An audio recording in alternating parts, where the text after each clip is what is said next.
अस्सलाम वालेकुम। आज हम ओ लेवल इस्लामियात का रिव्यू करने जा रहे हैं और उस रिव्यू में हम जो उसके 4 बेसिक टॉपिक्स पेपर 1 के हैं पहले वो देखेंगे। यानी पेपर 1 को पहले हम समझेंगे। तो पेपर 1 के हिसाब से हमने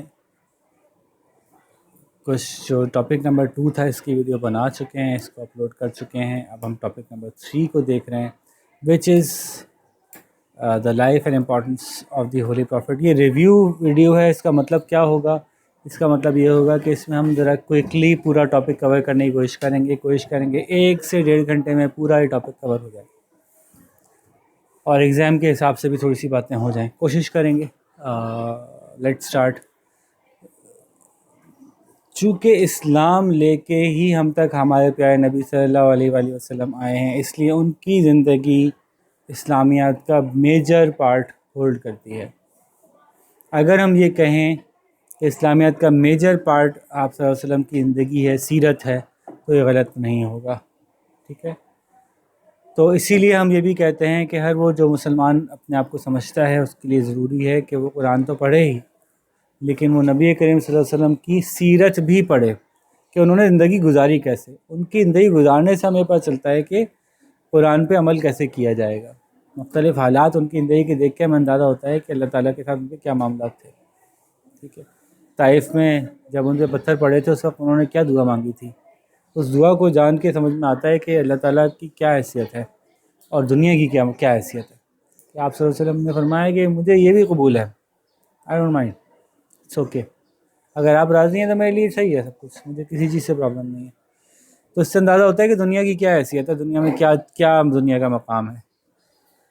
तो life and importance of the holy profit में जो टॉपिक्स सिलेबस में दिए हुए हैं वो हैं main events of the life of the holy prophet from birth to prophethood.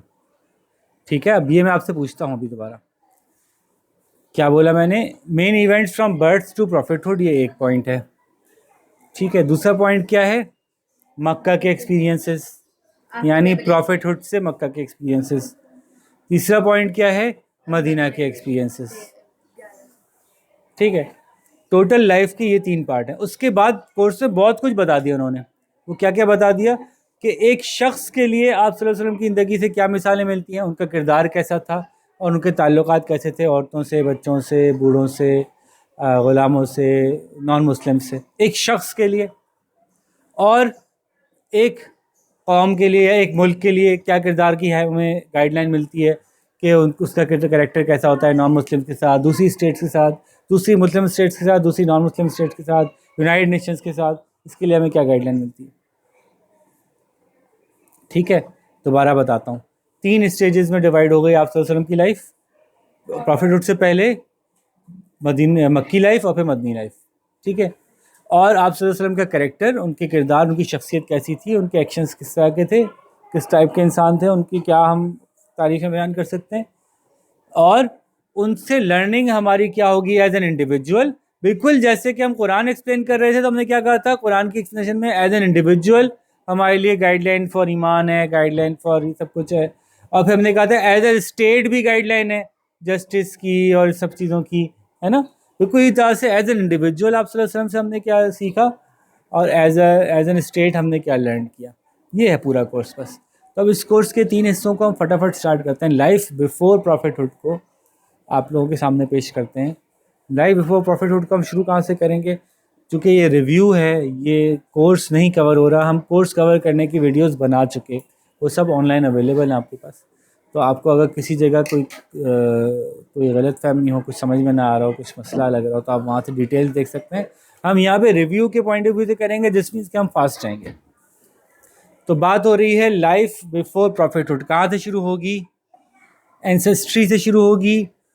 ठीक है, तो आपको पता होना चाहिए दादा का क्या नाम था। ठीक है, ग्रैंडफादर अब्दुल मुत्तलिब। ओके, फादर का क्या नाम था? अब्दुल्ला। मदर का क्या नाम था?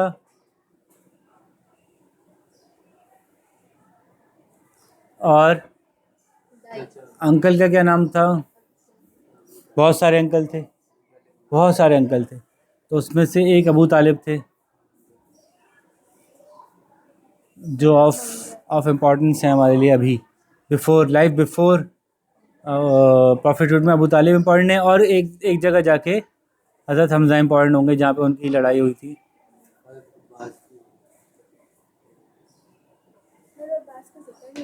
उसके अलावा लाइफ बिफोर प्रॉफिटहुड के अंदर कोई पर्सनालिटी इम्पोर्टेंट है, कोई पर्सनालिटी जिसका जिक्र किया जाए? हलीमा। और कोई पर्सनालिटी इम्पोर्टेंट है बिफोर प्रॉफिटहुड? क्या नाम है उनका पूरा?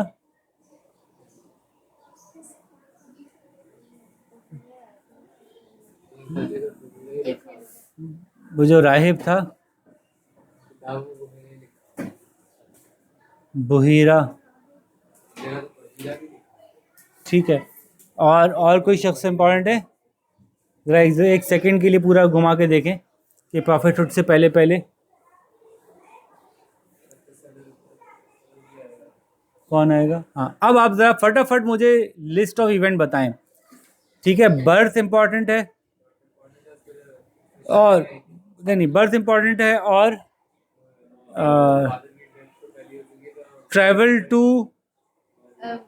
Travel with Halima, travel to Halima's tribe, travel to Halima tribe, ये इंपॉर्टेंट है। उसके बाद क्या इवेंट इंपॉर्टेंट है? शक्कुस सदर क्या होता है? शक्कुस सदर इंपॉर्टेंट है, जो हलीमा के पास ही हुआ था। उसके बाद हलीमा फिर कोशिश कर रही थी कि वापस ले जाऊं जल्दी, घबरा गई थी कि इसको कोई मार मुर ना दे। फिर death of Amina,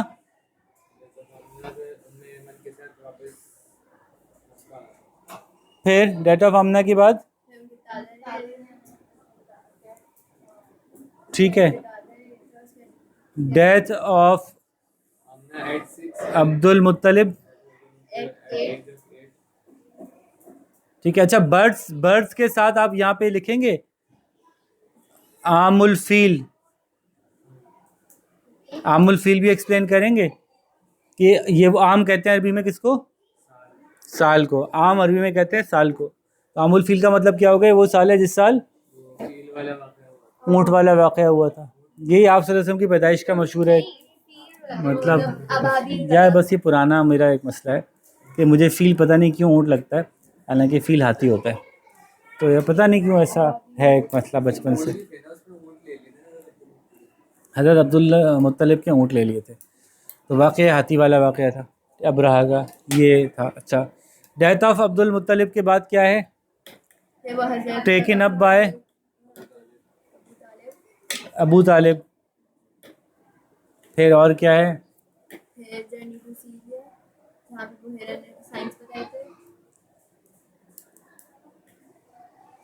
trade journey ना, ट्रेड जर्नी।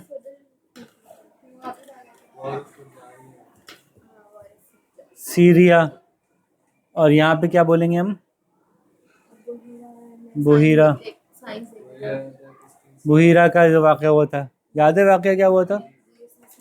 बुहीरा कौन था? बुहीरा एक राहिब था जो कि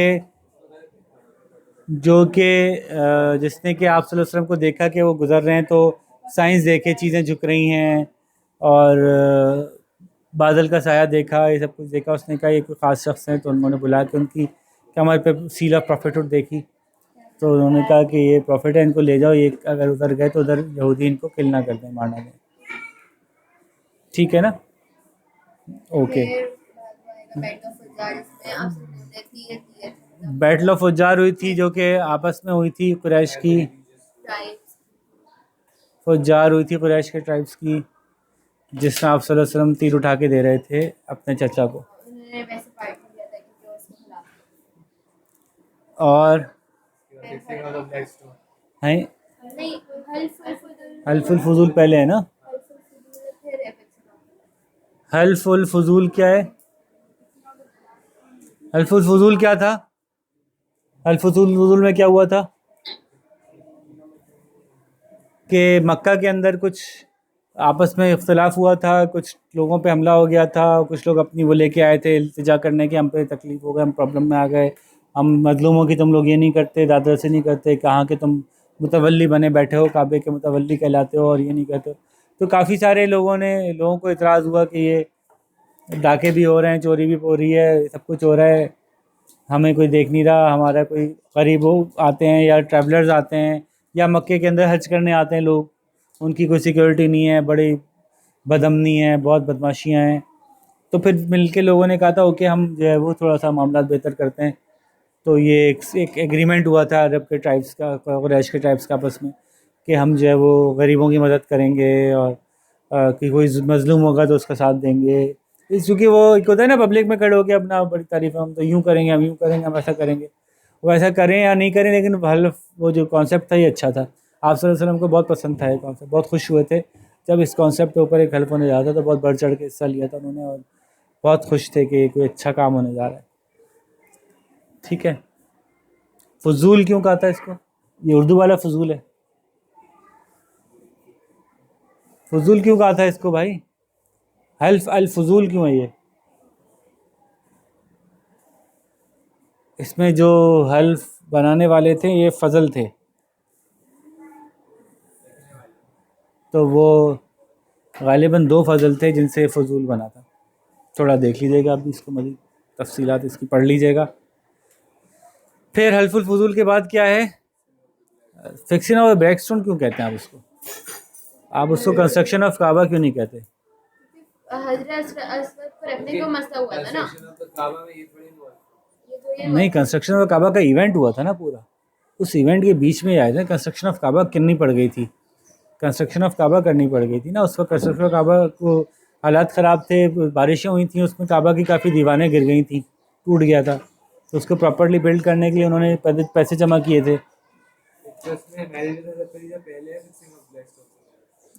हाँ, सॉरी सॉरी, ठीक है, मैं इसको बीच में डाल दूंगा।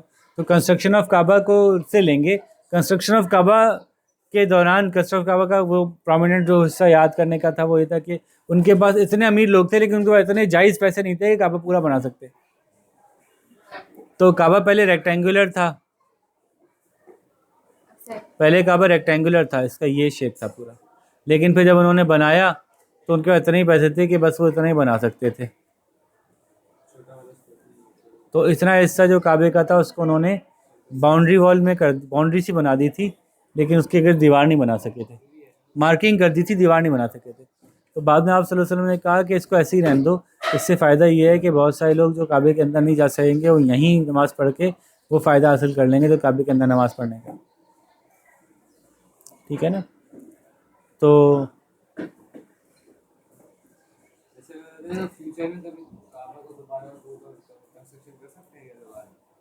की गई, बहुत दफ़ा की गई।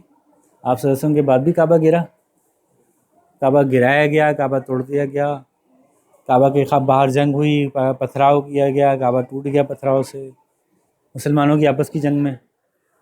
आपस की जंग। तो ये तो हुआ, काबा की दीवारें टूटी, काबा दोबारा तामीर किया गया, लेकिन अब जब भी तामीर होगा होगा वो यही स्क्वायर शेप में, क्योंकि आप सल्लल्लाहु अलैहि वसल्लम ने एक दफ़ा इसकी तौसीक़ कर दी ना। चलें वापस चलें, फिर आप लोग कहेंगे 1 घंटे में ख़त्म नहीं हुआ। तो कंस्ट्रक्शन ऑफ काबा, और उसके अंदर फिर आप कहेंगे कि वो जो पूरा इवेंट हुआ था फिक्सिंग ऑफ ब्लैक स्टोन, याद है ना सब कुछ। फिर हज़रत खदीजा से शादी कैसे हुई थी ये बीच में डालना था, marriage to Khadija. Syria Syria में हम मैसरा के साथ गए थे। कुछ लोगों का ख्याल है कि खदीजा की उम्र 35 साल थी, हज़रत खदीजा की उम्र। कुछ लोगों का ख्याल है कि हज़रत खदीजा की उम्र 30 साल भी थी। ऐसे ही मैं आपको बता रहा हूँ कि आपके कोर्स में तो वो 40 साल ही है ना, 25 और 40, लेकिन कुछ लोगों का ख्याल ये है कि 30 भी थी। वो इतना ज़्यादा नहीं, सदाकत तो आप किसी भी चीज़ में, तारीख़ की बात है ना कुरान में ना हदीस में। ये जो उम्र का बयान है ना कुरान में है ना हदीस में, ये तो हम मौरख़ीन से लेते हैं। 12 रबीउल अव्वल की पैदाइश का भी हमारे पास एग्जैक्टली कंफर्म सबूत नहीं है, लेकिन मुख्तलिफ लोगों की राय है और पेपर में आप वही लिखेंगे, क्योंकि एक राय तो देनी पड़ेगी ना, तो वो ले लेंगे आप। तो इसी तरह से जो डेट ऑफ जो एज बताई गई है हज़रत खदीजा की वो 40 बताई गई है, तो ये भी पॉसिबल है कि वो 30 हो, ऐसा हो सकता है कि वो 30 हो 40 ना हो। हाँ कोई बात, तो उससे क्या फ़र्क पड़ता है? मैं ये बता, मैंने जिक्र इसलिए किया कि इससे क्या फ़र्क पड़ता है कि वो 30 की थी कि 40 की थी, इससे फ़र्क क्या पड़ता है? तो वापस आते हैं जी, हज़रत खदीजा से मैरिज का पूरा किस्सा क्या था। खदीजा जो है वो एक वेल्दी खातून थी और उनके पास उनको अपना ट्रेड के लिए कोई निगहबान चाहिए था, कोई ऐसा बंदा चाहिए था जिसको कि वो मैनेजर बना सके, उनको मैनेजर हायर करना था। आप सल्लल्लाहु अलैहि वसल्लम इससे पहले कोई काम किए थे? बकरियां चराने का काम किया था। तकरीबन हर नबी ने काम किया है बकरियां चराने का। तो वो चरा के देखना चाहिए वैसे कि इसमें क्या होता है। और बकरीद वाले दिन जो अपने बकरी लेके चराते हैं वो वाली बात तो नहीं है वैसे। बादल चलें, वो तो टहलाते हैं, लेकिन चले मान लेंगे। तो कहीं ऐसा कभी बकरी चला के देखें। अच्छा, बकरा चराना बराए पेशा, पेशे के तौर पे बकरियां चराना, ये एक है। तो ये भी करके देख लेंगे, कोर्स पे आ जाते हैं। तो आप सल्लल्लाहु अलैहि वसल्लम ने हज़रत खदीजा का सामान लेके वह गए थे, उनको ट्रेड किया था। और वहाँ पे जो बहुत उन्होंने एक तो बहुत अच्छे से बात की, बहुत तमीज़ से तरीके से बात की, जो ऐब था वो बता के ट्रेड किया, तो लोगों को ट्रस्ट हो गया उनके ऊपर। उस ऑनेस्टी की वजह से उनका बहुत सारा माल बहुत जल्दी बिक गया और अच्छे पैसे भी जमा हो गए। तो उसकी वजह से उनको, हज़रत खदीजा को इनको रिपोर्ट मिली तो वैसे ही तलाश में थी कि कोई मेरा सहारा ऐसा हो जो मेरा काम भी संभाल सके या उसके ऊपर मैं ट्रस्ट कर सकूँ। तो और फिर आपको पता है ना कि अरब के जो हालात थे उसमें कुरैश के कितने बदमाश किस्म के लोग होते थे। औरत को घास डालना, औरत को जायदाद समझना, मारपीट करना, शराब पीना, जुआ खेलना, इस तरह के लोग मौजूद होते थे वहाँ पे। तो वो एक पायस खातून थी, एक नेक खातून थी। वो चाहती थी कोई ऐसा शख्स ही मेरा लाइफ पार्टनर बने दोबारा, जब बने तो कि वो नेक हो। तो ये सारी रिपोर्ट जब उनको मिली, फिर उन्होंने मज़ीद इन्वेस्टिगेट करवाया तो उनको पता चला कि एक बड़ा नेक शख्स है। तो उन्होंने फिर प्रपोज़ किया था और प्रपोज़ल फिर एक्सेप्ट कर लिया था हज़रत अबू तालिब से मशवरा करके। आप सल्लल्लाहु अलैहि वसल्लम की शादी हो गई थी उनसे। फिर क्या हुआ? फिक्सिंग ऑफ ब्लैक स्टोन के अलावा क्या बात रह गई बिफोर प्रॉफिटहुड? नहीं, विजिट्स टू गार हिरा, फर्स्ट रेवलेशन से जस्ट पहले। तो आप सल्लल्लाहु अलैहि वसल्लम गार हिरा, मैं वैसे ही बता रहा हूँ, आप सल्लल्लाहु अलैहि वसल्लम गार हिरा जाते रहते थे, पहले भी जाते थे। आप सल्लल्लाहु अलैहि वसल्लम को अच्छा लगता था तन्हाई में बैठ के अल्लाह ताला के बारे में गौर करना। तो वो, हाँ, गार तो थे कई। गार हिरा की ख़ास बात क्या थी कि गार हिरा जो था वो बहुत सेक्लूडेड था, मुश्किल जगह पे था, वहाँ पहुँचना मुश्किल था, इसलिए वो, यहाँ पे एक टॉपिक भी दिया था कि द ट्रूथफुल एंड उनको जब ये लक़ब मिला था। हाँ, सादिक़ुल अमीन क्यों कहते थे उनको, कि वो बहुत नेक थे। जनरल बात थी, इवेंट नहीं है ना वो, कि उनके पास लोग अमानत रख पा के जाते थे अपनी, वो उनको यकीन होता था कि वो आप उनकी अमानत उसी हालत में वापस कर देंगे जिस हालत में उन्होंने दी है। ठीक है, और हमेशा सच बोलते थे, इस बात का भी यकीन था लोगों को, तो उनका लक़ब ही पड़ गया था सादिक़ुल अमीन। बात तो ये आखिरी जो पॉइंट था वो था विजिट्स स्टार्ट हो गए थे टू केव हिरा। ठीक है, ये देखें, ये है बस पूरा बिफोर रेवलेशन। और इसमें कोई चीज़ ऐसी नहीं है जिसकी डिटेल्स आपको खुद से ना पता हो।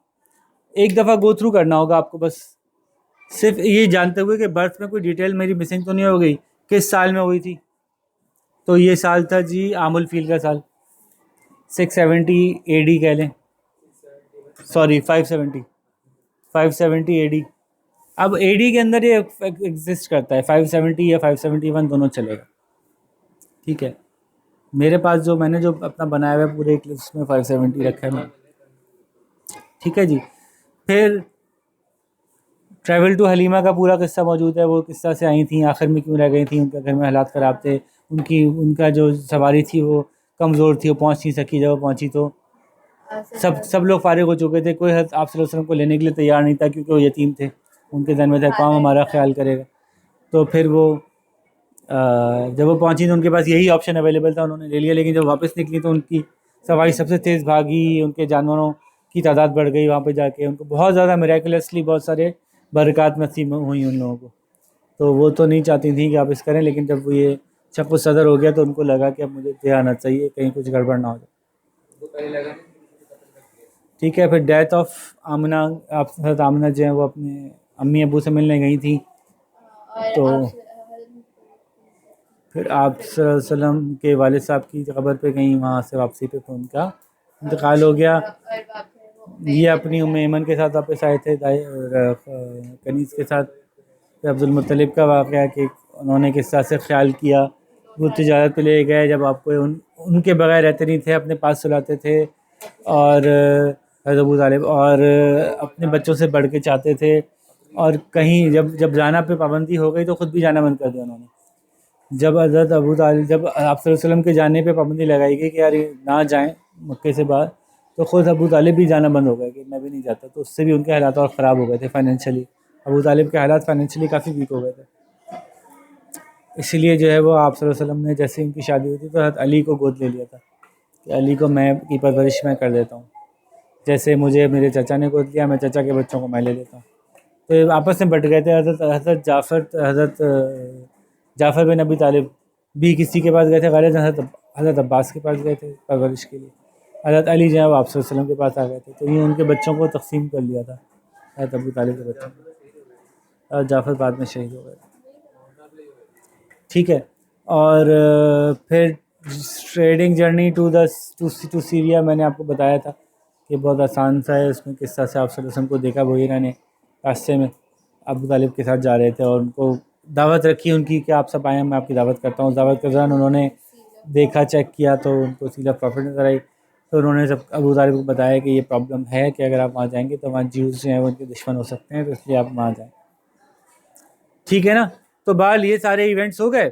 अब आप बात करते हैं, हमारा दूसरा पॉइंट था। दूसरा पॉइंट क्या था? फर्स्ट रेवलेशन कैसे हुई। अब हम बात करें मक्का की, सब आसान है। ठीक है, live in Mecca, ji ji, and वाली चीज़ों का थोड़ा समझते हैं। ठीक है,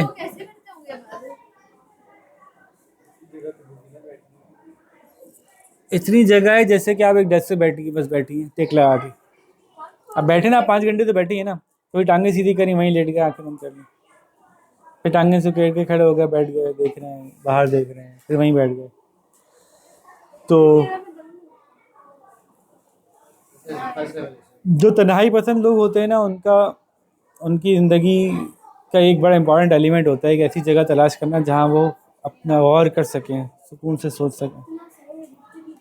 ठीक है, तो आप लोग जब जाएं उम्रे पे या हज पे तो ज़रूर देखिएगा जाके गार हिरा। देखें आप लोग चढ़ सकते हैं, नहीं चढ़ सकते, हर कोई चढ़ भी नहीं सकता। अच्छा जी, तो फर्स्ट रेवलेशन मैंने बताया कि वो इंतज़ार, मतलब वो अल्लाह ताला के ऊपर गौर कर रहे थे, हज़रत जिब्रील आए, स्क्वीज़ किया। अब ये फर्स्ट रेवलेशन का पूरा तज़किरा पीछे कुरान में हो चुका है। अभी हमने कुरान वाला टॉपिक डिस्कस का रिवीजन किया, उसमें फर्स्ट रेवलेशन और उससे हमने क्या सीखा ये डिस्कस कर लिया हमने। ठीक है, फर्स्ट रेवलेशन के बाद क्या इवेंट हुआ? ठीक है, वेंट टू खदीजा। अच्छा, मैं सबके ऑनरिफिक्स नहीं लगा रहा अभी, हज़रत खदीजा रज़ी अल्लाह अन्हा, और नहीं, हमारे लिए तो हर वक्त है, हर वक्त वो रज़ी अल्लाह अन्हा है। जब से आप सल्लल्लाहु अलैहि वसल्लम से शादी हुई उस वक्त से वो रज़ी अल्लाह अन्हा है, चाहे वो उस वक्त नबी बने थे या नहीं थे। ठीक है ना, तो फिर हज़रत खदीजा जो है वो ले कहाँ गई? वर्का बिन नौफल के पास। वर्का बिन नौफल कौन थे? किनके कज़न थे? और क्या क्या थे उनकी, क्या नॉलेज का क्या बेस था? क्रिश्चियन आलिम थे, क्रिश्चियन आलिम थे, क्रिश्चियन आलिम थे, और बीनाई उनकी चली गई थी, और वो इस बात पे बिलीव रखते थे कि एक प्रॉफिट ने आना है, उसका इंतज़ार भी कर रहे थे। बहुत बूढ़े हो गए थे, बुढ़ापे की वजह से नज़र आना बंद हो गया था, और कबूल कर लिया ना। जब आप सब उनके पास गए तो वर्का बिन नौफल ने कहा अगर मैं होता तो मैं आपके साथ जिहाद करता, आपके साथ लड़ता, आपकी मदद करता। मतलब उन्होंने बिलीव कर लिया ना।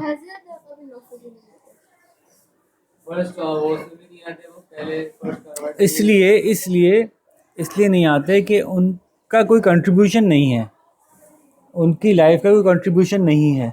ठीक है, ये उस दौर में उन्होंने एक्सेप्ट किया कि हाँ ये नबी है, जिस दौर में आप सल्लल्लाहु अलैहि वसल्लम ने तबलीग नहीं शुरू की थी। ठीक है, तो वो पार्ट ऑफ द उम्मत नहीं बने, वो इस वजह से इस सिचुएशन में है। ठीक है जी। वर्का बिन नौफल ने कंफर्म किया कि ये नबी हैं, इनकी जो जो जिस तरह से फरिश्ता है उसी तरह से फरिश्ता पिछले नबियों पे भी आता रहा है। सुन रहे हैं भाई? भाई सुनने पार्टिसिपेटरी मोड में रहें, या थोड़ी टेबल सीधी कर लें अपनी ये। ठीक है,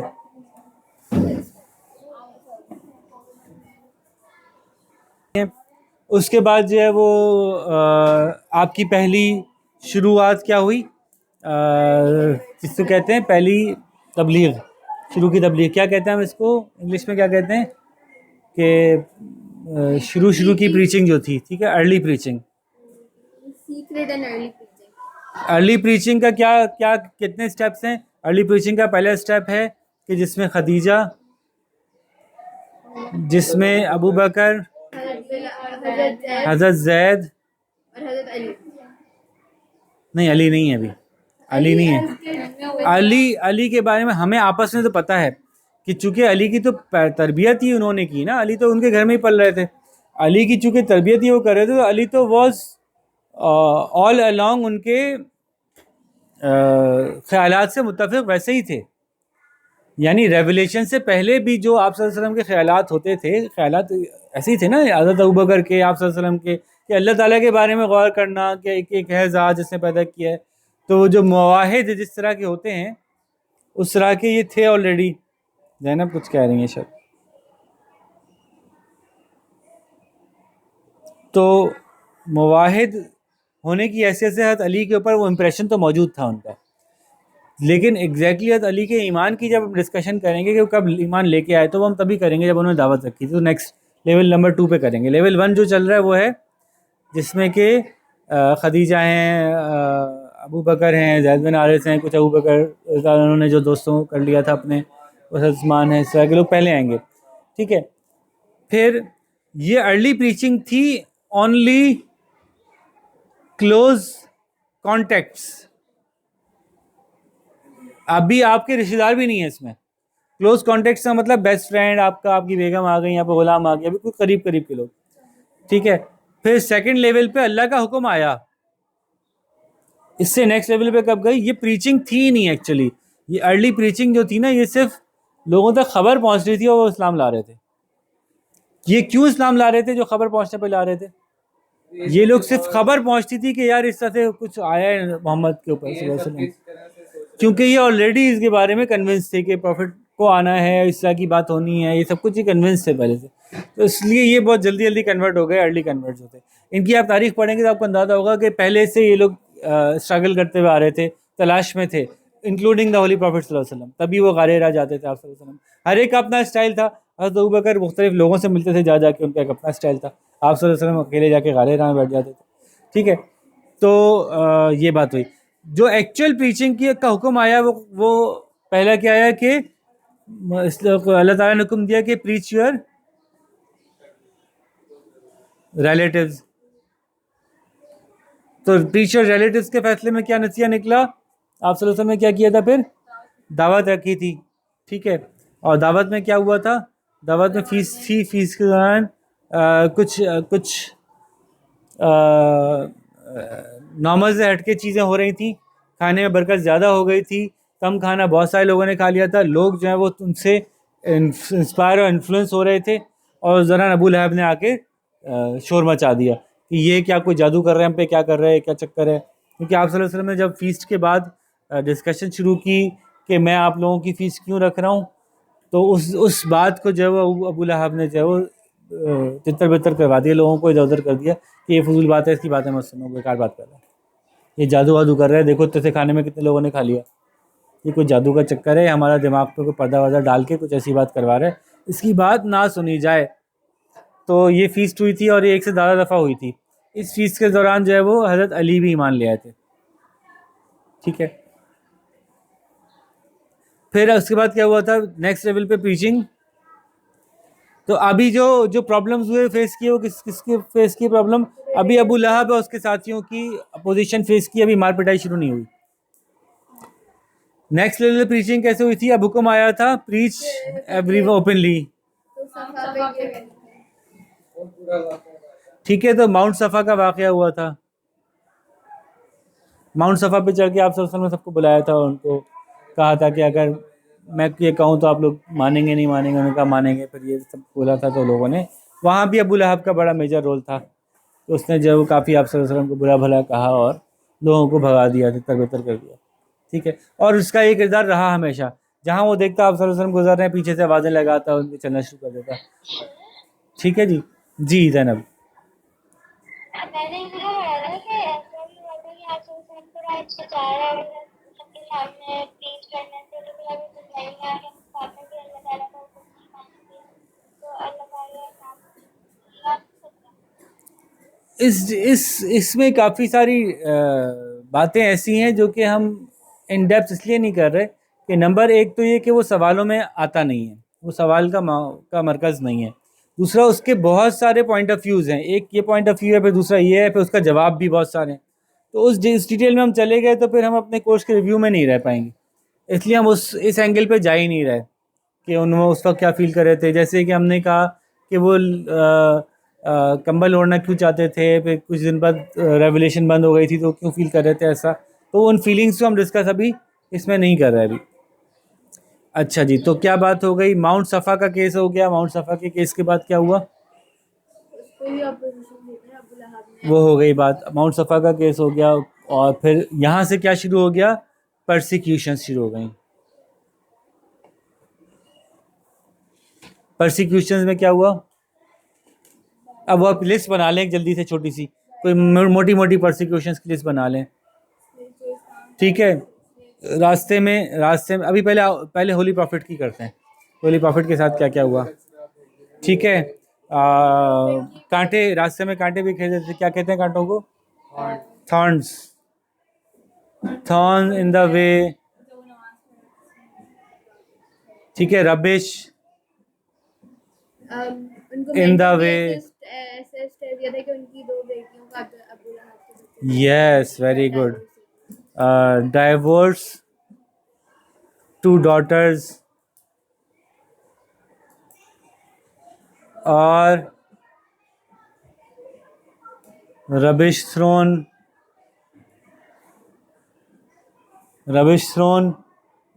वाइल्ड ट्रैवलिंग और वाइल्ड प्रेइंग,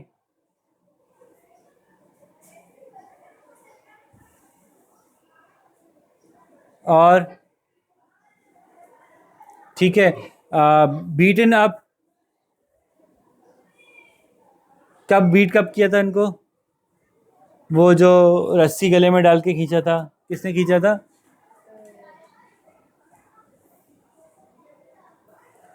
उक़बा बिन अबी मुईत। और ये हुआ था, हज़रत हमज़ा वाला भी केस था, हज़रत हमज़ा ने भी डिफेंड किया था एक जगह। और हज़रत फ़ातिमा वाला केस भी था कि वो सजदे में थे, ऊपर से लाके किसी ने कचरा डाल दी थी नमाज में, फिर उन्होंने आके हटाया था। तो ये सारे केस हो गए, ठीक है। तो आप सल्लल्लाहु अलैहि वसल्लम को के साथ ये परसिक्यूशन थी, दूसरे मुसलमानों के साथ भी परसिक्यूशन थी, ठीक है। स्लेव्स को बीट अप किया जा रहा था, जो स्लेव मुसलमान हो गए थे। कौन? जैसे कि हज़रत बिलाल थे, फिर हज़रत यासिर की और यासिर और उनकी वाइफ है सुमैया, और उनकी वाइफ सुमैया जो उनको शहीद कर दिया गया था, और बहुत बुरी तरह शहीद किया गया था, ठीक है, ठीक है। अमर बिन यासिर हज़रत यासिर और एक हज़रत एंड फवाद हिज थे, वो वाइफ, पूरे मुस्लिम थे, उनको जो है ना बर्निंग कोल्स पे लिटा दिया गया था। ठीक है। बर्निंग कोल्स पे तो बाप को लिटाया गया था, ठीक है।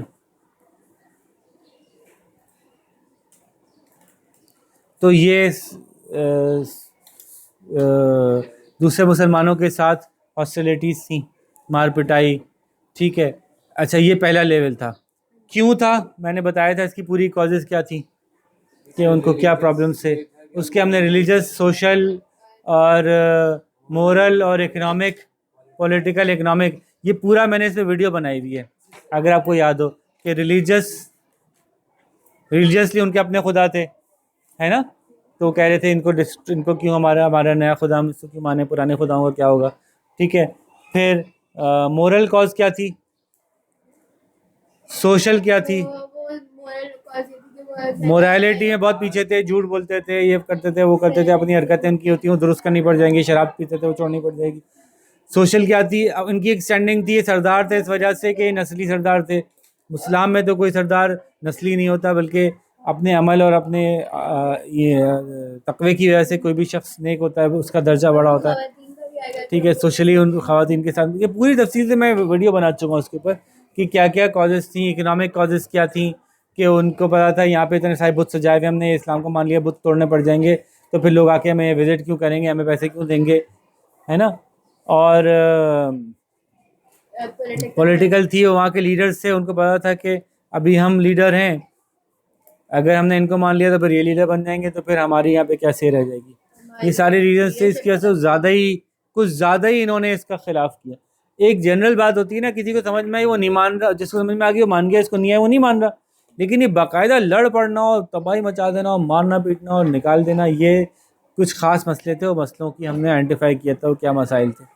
ठीक है, तो ये परसिक्यूशंस क्या थी, परसिक्यूशंस क्यों थी, और परसिक्यूशन से बचने के लिए मक्का के अंदर एक इवेंट हुआ था, वो क्या थी, हिजरत थी जो अबिसिना को हुआ थी, माइग्रेशन।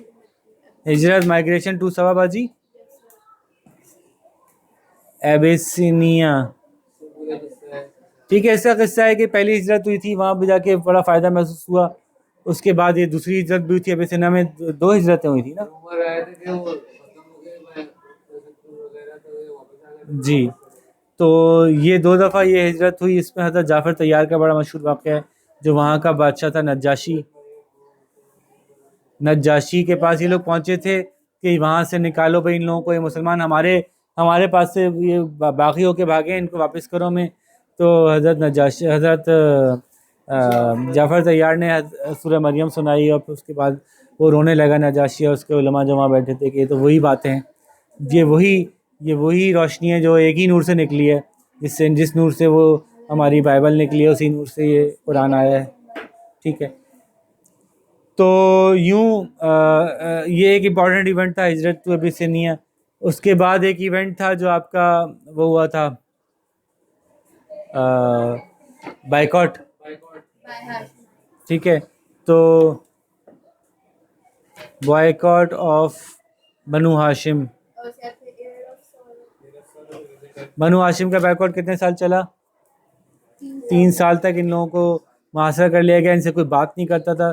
क्योंकि हुआ क्या था कि अगर आपको याद हो कि इन लोगों को पता चल गया था, मुसलमानों को अंदाज़ा हो गया था कि अब ये हम अबिसिनिया में हिजरत कर रहे हैं, तो अब जो है ना ये कुरैश को आग लग जाएगी कि ये तो नहीं बंद हो रहे, तो मर नहीं रहे, तो ख़त्म नहीं हो रहे, तो इनको पकड़ के मारना पड़ेगा, कुछ गड़बड़ करनी पड़ेगी। ये अंदाज़ा सबसे पहले हो गया था अबू तालिब साहब को। हज़रत अबू तालिब को पहले ही अंदाज़ा हो गया था कि अभी होने वाला है, तो हज़रत अबू तालिब ने ना वो कर ली थी, पहले ही जा के प्लानिंग कर ली थी, लोगों से एग्रीमेंट्स कर लिए थे। अच्छा, कितने भी बुरे थे लेकिन एग्रीमेंट से बड़ा मुश्किल हो जाता था तोड़ना इन लोगों को।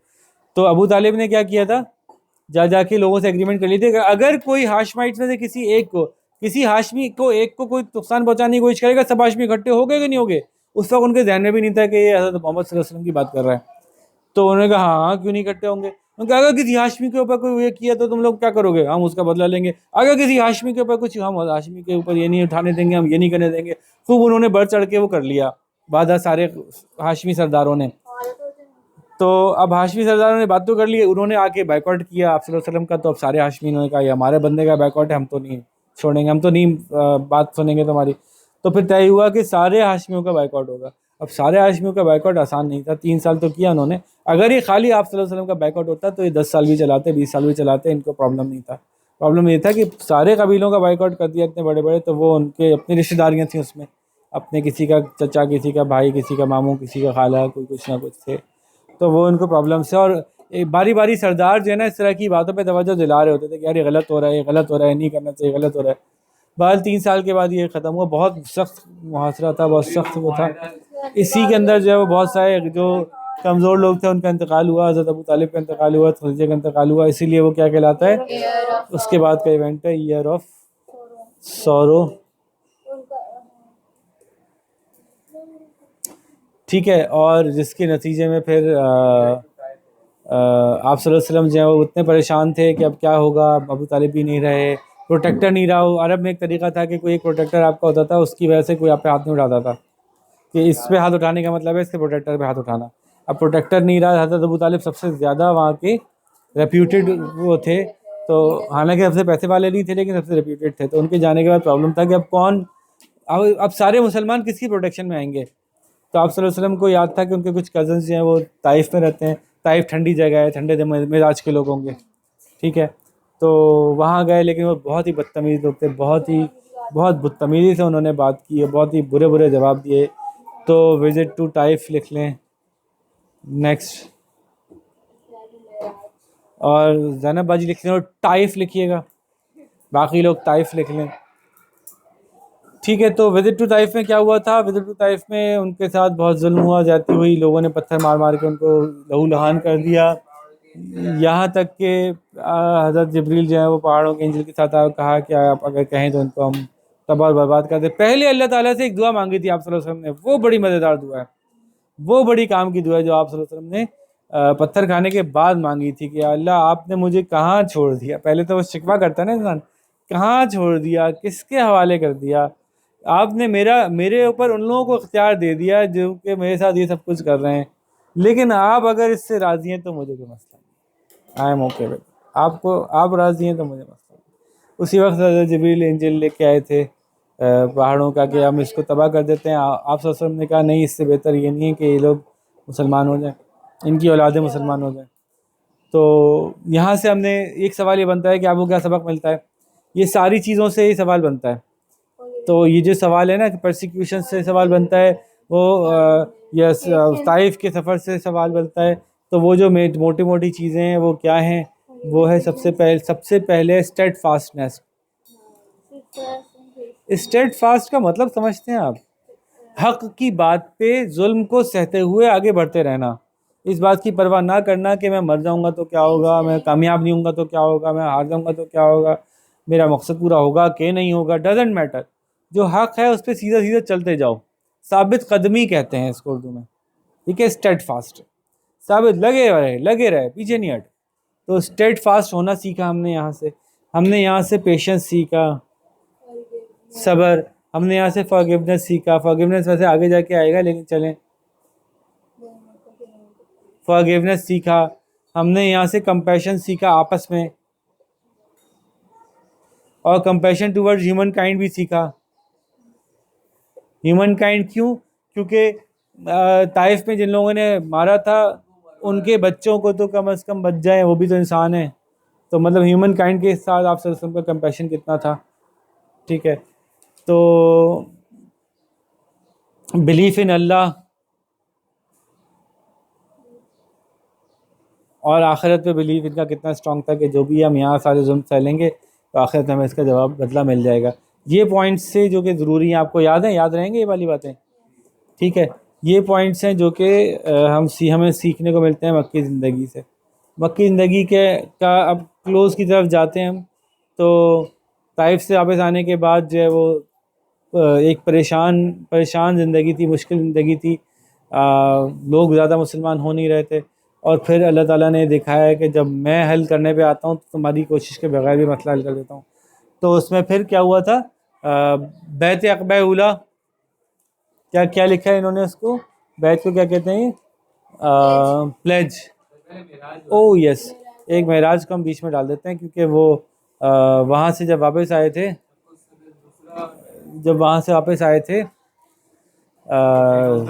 ताइफ से, तो दुखे हुए दिल के साथ थे। अल्लाह ताला ने दिल को तसल्ली देने के लिए, मुसलमानों को मजबूत करने के लिए इसरा एंड महराज,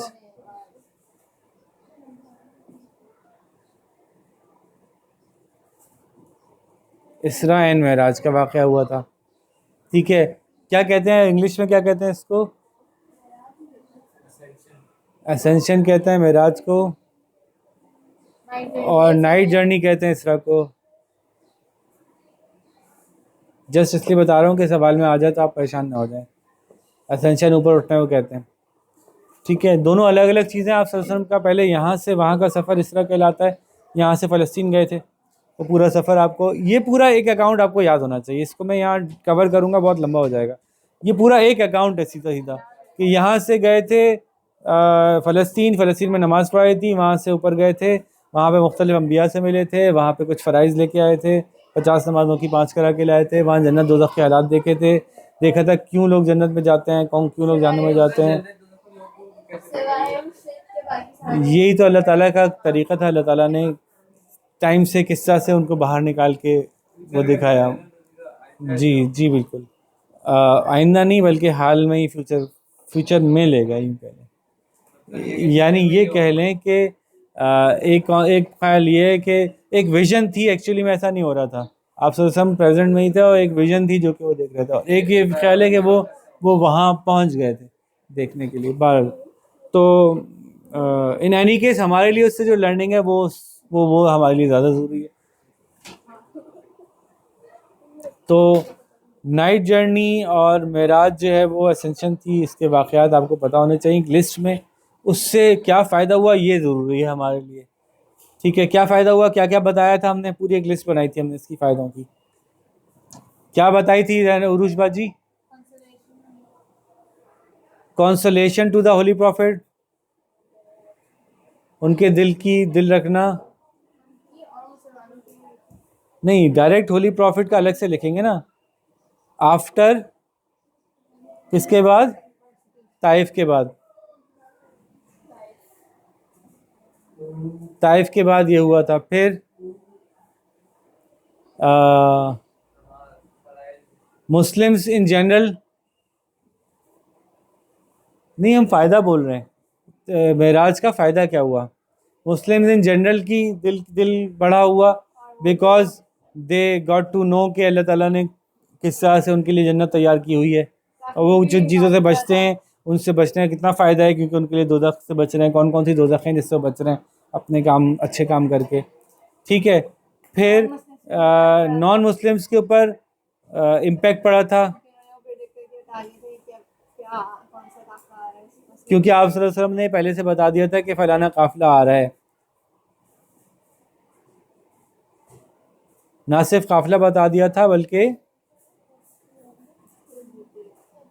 काफ़िले को क्या कहते हैं इंग्लिश में, कैरावान। फिर the caravan coming, about the caravan,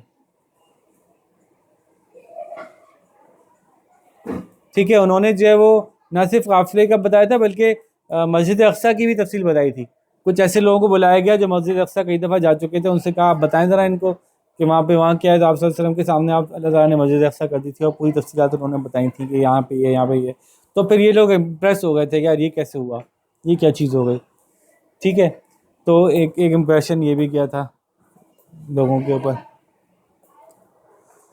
फिर नेक्स्ट हुआ था फर्स्ट प्लेजेस ऑफ अक़बा। कितनी हुई थी प्लेजेस ऑफ अक़बा? जी मेराज के साथ ही जुड़ा हुआ, एक्चुअली मेराज के वाक़े में शामिल है वो, क्योंकि वो ऊपर आसमान पर जाने के लिए चक्कू सदर की ज़रूरत थी। ओके, मैं कह रहा हूँ प्लेजेस ऑफ अक़बा कितनी हुई थी?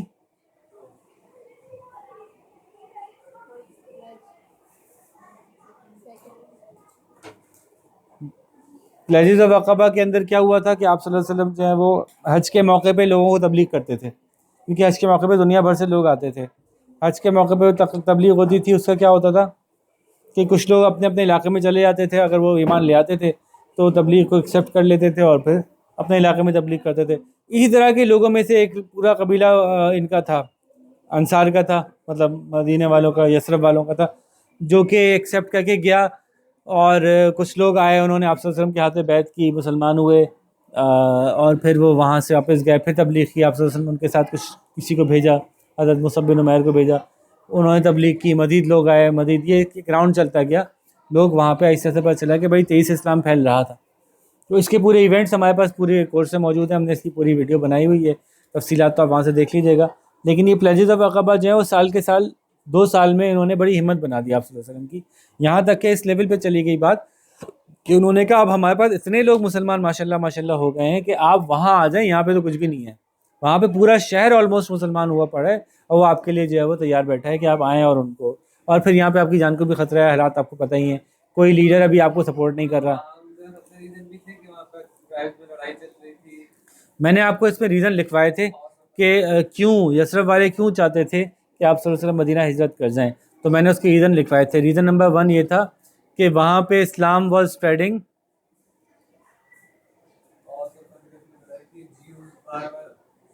that was establishing piece.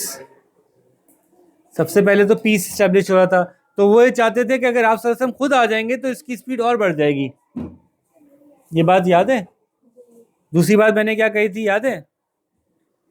एक तो इस्लाम स्प्रेड होगा, उसकी पीस स्पीड बढ़ जाएगी। दूसरी बात क्या बताई थी मैंने कि आपस में पीस तो हो रहा था लेकिन लीडरशिप पे इख्तिलाफ थे अभी भी। और सो खजरत में पीस तो हो गया था, लेकिन अब इनमें से कौन लीडर बनेगा? ऑल्दो अब्दुल्ला इब्न उबई पे एग्रीमेंट होने जा रहा था, लेकिन फिर भी दिल नहीं ठुक रहे थे एक दूसरे के ऊपर। तो एक इंडिपेंडेंट लीडर आ जाएगा जो ना औस का है ना खजरत का है, उसमें दोनों मान जाएंगे, तो लीडरशिप गैप खत्म हो जाएगा। फिर तीसरी बात ये कि दे लव्ड होली प्रॉफिट। उनको प्रोटेक्ट करना चाहते थे।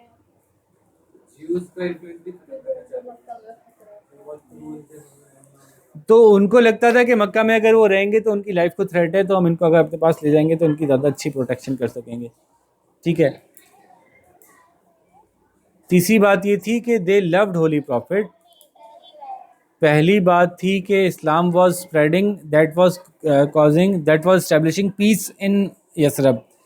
तो वो ये समझते थे कि अगर होली प्रॉफिट खुद चले जाएंगे तो इसकी स्पीड और बढ़ जाएगी। दूसरी बात ये थी कि लीडरशिप का गैप मौजूद था, उसको फिल होने में आसानी हो जाएगी। और तीसरी बात थी कि उनको आप सल्लल्लाहु अलैहि वसल्लम से बहुत जो प्यार था, उसके नतीजे में वो चाहते थे कि वो वहीं आ जाए। ड्यू के ऑपरेशन ख़त्म करने के लिए होली प्रॉफिट की ज़रूरत नहीं थी। ज्यूस का ऑपरेशन ख़त्म तो उनको खुद करना था ना। होली प्रॉफिट ने आके कोई ज्यूस का ऑपरेशन को ख़त्म नहीं करना था। हाँ, आप सल्लल्लाहु अलैहि वसल्लम के जाने के बाद हो गया ऐसा। तो ये हो गई बात प्लेजेस ऑफ अक़बा। और उसके फ़ौरन बाद क्या है, एक पूरा अलग से टॉपिक है विच इज़ माइग्रेशन। अब माइग्रेशन किस पेपर में पढ़ेंगे? माइग्रेशन इसी पे, मतलब माइग्रेशन किस टॉपिक में पढ़ेंगे? सेकंड टॉपिक में लाइफ ऑफ मक्का में पढ़ेंगे या लाइफ ऑफ मदीना में पढ़ेंगे? तो माइग्रेशन को हम एक अलग ही टॉपिक मानते हैं, इसलिए इसको अलग से इस्टेब्लिश करते हैं। ये दोनों के बीच में इन बिटवीन है ना, तो इसकी अलग से पूरी माइग्रेशन के इवेंट्स आपको याद होने चाहिए कि पहले क्या हुआ था कि सारे कुरैश के कबाइल ने मिलके कत्ल की कोशिश की थी, कत्ल का प्लान बनाया था। ठीक है, कत्ल का प्लान बनाया था, सारे ट्राइब मिलके अटैक करेंगे, ये बात याद है? क्या प्लान बनाया था कत्ल का? कि अगर कोई एक कबीले वाला जाके मोहम्मद सल्लल्लाहु अलैहि वसल्लम को कत्ल करेगा तो उस कबीले वाले को मुश्किल हो जाएगी, सारे मिलकर उसको मारेंगे पकड़ के। तो अब सारे कबीले वाले मिलकर अगर मारेंगे तो किस किस के ऊपर उंगली उठेगी? तो सारे ट्राइब मिल के जो है उनका एक एक बंदा जो है वो तैयार होके पहुंचा था। फिर क्या हुआ था? आप सल्लल्लाहु अलैहि वसल्लम ने मिट्टी फेंकी तो उनकी आंखें वो हो गई, उनको नजर कुछ नहीं आया। आप सल्लल्लाहु अलैहि वसल्लम हज़रत अली को क्यों लिटा दिया? क्योंकि वो सिर्फ और सिर्फ आप सल्लल्लाहु अलैहि वसल्लम को कत्ल करने आए थे, किसी और सरदार और उसके औलाद पे हाथ उठा ही नहीं सकते थे। हज़रत अली खुद उन लोगों में से थे जो जिनके साथ वो उठे बैठे खेले कूदे थे, तो वो जानते थे हज़रत अली को अच्छी तरह से। उनका हज़रत अली पे अटैक करने का इरादा था ही नहीं, ना वो कर सकते थे। हज़रत अली सरदार के बेटे थे। ठीक है, तो हज़रत अली को लिटाने की मजबूरी ये थी कि उनके पास बहुत सी ऐसी अमानतें थी जो उनको वापस करनी थी, तो हज़रत अली को सौंप के फिर वहाँ से निकले थे। फिर रास्ते में क्या हुआ? रास्ते में वो पहुँच गए गारे सौर हज़रत अबू बकर के साथ। हज़रत अबू बकर ने इंतज़ाम किया हुआ था खाने पीने का कि रोज़ाना खाना जो है उनके बच्चे पहुँचा दिया करेंगे खामोशी से, नज़रें बचा के, और गारे सौर में कुछ दिन काम करेंगे। क्यों? क्योंकि मक्के से मदीने जाने का एक ही रास्ता था। तो अगर वो उसी रास्ते पे आगे बढ़ते जाते, कितनी भी तेज़ भागते, पीछे से अपने घोड़े सरपट दौड़ाते हुए आके पकड़ सकते थे इनको। तो इनका प्लान बड़ा खूबसूरत था। प्लान ये था कि हम मदीने की तरफ जाएं ही नहीं, बीच में ही छुप जाएं, और ढूंढने वाले मदीने तक ढूंढने के लिए चले जाएं और वहाँ से वापस आ जाएं, कह जाएं पूरे रास्ते में कहीं नहीं मिले। जब वो ढूंढ ढूंढ के थक जाएं फिर हम निकलें। ये प्लान था असल में रिसीव करने का। तो आप सल्लल्लाहु अलैहि वसल्लम और अबू बकर जो है वो 3 दिन गारे सौर के अंदर रुके। वहाँ पे एक दफ़ा पहुँच भी गया था एक बंदा, तो अल्लाह ताला के हुक्म से वहाँ पे कबूतर आ गए थे, मकड़ी ने जाला बना लिया था, कबूतरों ने आके अंडे दे दिए थे। वैसे लगा ही नहीं करता कुछ। तो उसको ये नहीं फील हुआ कि अंदर कुछ है। गारे सौर में हज़रत अबू बकर ने तकलीफ़ें भी उठाई, बहुत सारे सुराख थे, उनको एक खौफ था कहीं कोई जानवर निकल के इनको काट ना ले। आप सल्लल्लाहु अलैहि वसल्लम की आँख लग गई थी, तो उनको ये लगता था कि कोई जानवर को कीड़ा निकल के इनको काटना ले, और सारे कीड़ों को उन्होंने अपनी उंगलियां पाँवों रख के भर दिए थे। तो किसी एक में से एक पाँव ने सांप या स्कॉर्पियन था। किसी कीड़े ने काट लिया था। आप सल्लल्लाहु अलैहि वसल्लम ने फिर उसको शिफा की मिली उनको आप सल्लल्लाहु अलैहि वसल्लम के लिए आपसे। ठीक है जी, यहाँ तक बात क्लियर है। और रास्ते के अंदर जो है वो किस तरह से फिर वहाँ से निकले अपनी मुश्किलात उठाते हुए। पहले वो पड़ाव किया उन्होंने कुबा के मकाम पे, वहाँ पे एक मस्जिद का क़याम हुआ। मुकाम पे कि 14 दिन रुके थे या 4 दिन रुके थे, कुछ उसमें 14 है कुछ में 4 दिन। कुछ दिन रुके थे, हम इसको देख लेंगे। वैसे इससे क्या फ़र्क पड़ेगा, क्योंकि कोई सवाल आपसे ये नहीं पूछेगा कि कुबा में कितने दिन रुके थे। तो कुबा में क़याम किया था कुछ दिन के लिए, वहाँ पे नमाज़ पढ़ी। वहाँ पे क्यों क़याम किया, कुबा में ही क्यों रुक गए? एक तो जुमे का वक्त होने वाला था, दूसरा ये कि आप सल्लल्लाहु अलैहि वसल्लम ये चाहते थे कि ये खबर ले लें कि मदीने के हालात क्या हैं, किस तरह की सेटलमेंट है। एकदम से अचानक से एक लीडर आ जाए, लोग एकदम से प्रॉब्लम में आ जाएं कि अब इसको कहाँ पहुँचाना है, तो पहले से पता हो जाए कि भाई अब पहुँच गए, करीब हैं, आने वाले हैं, आपको जो इंतज़ाम करने हैं अपने फाइनलाइज कर लो ताकि फिर मूव ऑन करो। तो वहाँ से फिर मदीनों को इत्तला कर दी गई कि पहुँच गए। वहाँ मस्जिद की बुनियाद रखने के बाद आप सल्लल्लाहु अलैहि वसल्लम जो है वो मदीना तशरीफ़ ले गए, और वहाँ पहुँच के फिर माइग्रेशन कंप्लीट हुई। अब माइग्रेशन कंप्लीट होने का जो आखिरी हम मुनसर करते हैं वो क्या होता है कि वो ये आपस में इख्तिलाफ था किससे घर ठहरेंगे। हर शख्स चाह रहा था कि मेरे घर ठहरें, तो फिर किससे घर ठहरे थे?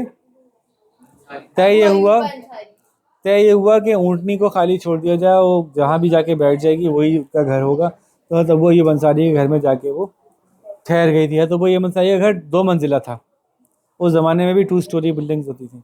तो वो ये अंसारी ने क्या किया कि ग्राउंड फ्लोर पे आप सल्लल्लाहु अलैहि वसल्लम को घर जगह दी, और ख़ुद जो है वो फर्स्ट फ्लोर पे जाके रह गया। फिर वो फर्स्ट फ्लोर पे उनको एक मुश्किल हो गई थी, लेकिन वो चल नहीं पाते थे कि अगर मैं चलूँगा तो वो डिस्टर्बेंस होगी, नीचे कोई ठक ठक की आवाज़ ना आए, परेशानी ना हो। तो बाहर लेकिन ये एक इवेंट यहाँ पे जाके ख़त्म हुआ, माइग्रेशन कंप्लीट हुई। उसके बाद क्या हुआ, जैसे कि आप ये कह रही थी कि जैसे जैसे वीडियो बढ़ती जाएगी आवाज़ की रफ्तार बढ़ती जाएगी, तो आवाज़ की रफ्तार हम बढ़ा रहे हैं अपनी। अब आ गया last part of the life of the holy prophet, which is life in Medina. ये आसानी से बड़ी कन्वर्टेड है 11 ईयर्स में। First year, second year, third year, fourth year, fifth year, sixth year, seventh year, eight year, ninth year, 10th year, 11th year. अब बच्चों को problem ये होता है कि हर साल के कुछ इवेंट्स हैं वो याद रखते हैं, भूल जाते हैं। बस वो अगर दो चार दफ़ा इससे गुजार लेंगे कोर्स को तो वो याद रहेगा इंशाल्लाह उनको। तो ज़रा शुरू करते हैं, मेन इवेंट्स बताते जाओ बच्चों, शाबाश, खुद बताते जाना। फर्स्ट ईयर में क्या हुआ था? मस्जिद नबवी, अजान हुए थे कॉल से, मस्जिद नबवी हुई थी, फिर नमाजें तो ले आए थे मेराज से, ठीक है। मस्जिद नबवी हुई, फिर सिटी ऑफ मदीना पहले वाले ने यहूदियों के साथ, सबसे पहले मस्जिद नबवी की तामीर है इम्पोर्टेंट इसमें। उसके बाद अजान हो सकती है, अजान हो गई। फिर ब्रदरहुड क्या था, याद है ना ये चीज़? ब्रदरहुड क्या था? इतना माशाल्लाह अल्लाह के हुक्म, अल्लाह के रसूल के हुक्म का मानने वाले थे, इतना मानने वाले थे, अपना घर है, एक घर उनको दे दिया, एक घर खुद ले लिया, ठीक है। यहाँ तक कि ऐसा भी हुआ कि बहुत से लोग जिन्होंने हिजरत की वो मर्द ही मर्द हिजरत करके आ गए, बहुत से ख़वातीन हिजरत करके नहीं आई थी। तो बहुत से महाजिर मर्द ऐसे थे जो कि तन्हा यहाँ मौजूद थे, उनके पास कोई घरवाली नहीं थी, कोई बीवी नहीं थी उनके पास। तो इन्होंने रिश्ते दे दिए इनको, बहुत सारे नए नए लोग आए हैं, जानते भी नहीं है कौन लोग हैं, और उनको जो है वो रिश्ते दिए। ऐसा भी हुआ कि एक सहाबी जो मदीना के सहाबी थे, अंसारी थे, उन्होंने कहा कि मेरी एक से ज़्यादा बीवियां हैं, मैं अपनी एक बीवी को छोड़ देता हूँ ताकि आप उनसे शादी कर लें। तो यहाँ तक भी ऑफ़र किया, इतना ज़्यादा उन्होंने खुले दिल का मुजाहरा किया। फिर ब्रदरहुड के बाद क्या हुआ? पहले साल ट्रीटी ऑफ मदीना किसके साथ हुई? ज्यूज़ चूँकि मदीना के अंदर ही रहते थे तो उनके साथ जो है वो कोई ना कोई बात करना ज़रूरी थी, तो ट्रीटी ऑफ मदीना कहलाई वो, जिसमें क्या तय हुआ? ट्रीटी ऑफ मदीना में क्या तय हुआ? जब भी ट्रीटी होती है क्या तय होता है यार? वही बातें तय हुई एक दूसरे पे हमला नहीं करेंगे, आप पे हमला करेगा तो हम करेंगे, हम पे हमला करेगा तो आप हेल्प करेंगे, ये वाली बातें थी। दुश्मन की, अगर दुश्मन हम पे हमला कर रहा होगा आप उसकी हेल्प नहीं करेंगे, इस तरह की बातें थी। ये बातें याद होनी अगर चाहिए। और आप मदीना में कोई मदीना वालों से कोई मतलब बाहर से कोई होगा, तो जो भी एक्सपेंसेस होंगे वो मिलके पे करेंगे। जी ठीक है, तो ये यूनाइटेड स्टेट्स की तरह से एक थोड़ा सा कॉन्सेप्ट बन गया। बॉर्डर पे फिर मदीना मना अब हिजरा जब 2 आई तो उसमें क्या हुआ? पहला साल नमाज पढ़ लिया आपने, सुकून से गुजार लिया। अब आपने क्या किया? आपको रोज़ा आ गया, फास्टिंग, आपको ज़कात आ गया, प्रेयर और कुर्बानी। ईद आ गई। आप इसको ये समझना आसान इसलिए कि पहले साल अभी जाके बैठे ही हैं बस। नमाज का हुक्म तो पीछे से ले आए थे, माइग्रे वहाँ से, मेराज से। तो अब नमाज के साथ अजान होगी और उसके बाद अभी खाली आके बैठेंगे, मस्जिद बनाएंगे, भाईचारा करेंगे, ट्रीटी करेंगे, काम करना शुरू करेंगे। जब फास्टिंग का हुक्म दूसरे साल में फ़ौरन नहीं आएगा, क्योंकि मेन काम आते हैं फास्टिंग, ज़कात, ईद, ये आ गया, और कुर्बानी। ईद आ गई तो ज़ाहिर है कुर्बानी भी आ गई। चेंजिंग किबला और मस्जिद और यही फ़ौरन ज़रूरी था। अब मामलात सेट हो रहे हैं ना, तो पहले साल में नहीं, पहले साल के फ़ौरन बाद सारे मसले जो मेजर थे वो हल हो गए। ठीक है, किबला चेंज हुआ, और बैटल ऑफ बदर हुई। और पहले बदल से पहले क्या हुआ कि इजाज़त ऑफ जिहाद आई। क्या कहते हैं इसको? परमिशन ऑफ जिहाद आई।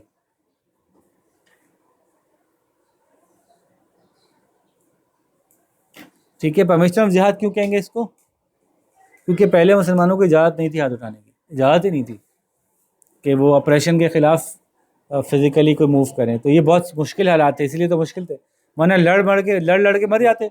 इनकी तो आदत थी, कबायली थे, लड़ते वड़ते एक दूसरे को मारते मुड़ते ख़त्म हो जाते। तो अल्लाह ताला ने पाबंद किया था, अभी हाथ नहीं उठाना है, अभी हाथ नहीं उठाना है। और अब अल्लाह ताला ने इजाज़त दे दी कि अब आप लड़ सकते हैं, जिहाद की इजाज़त दे दी। तो फिर ये क्या हुई, फर्स्ट ईयर में क्या हुई? अच्छा, बैटल ऑफ बदर का मैं अलग से अकाउंट नहीं बना रहा अभी, बैटल ऑफ बदर।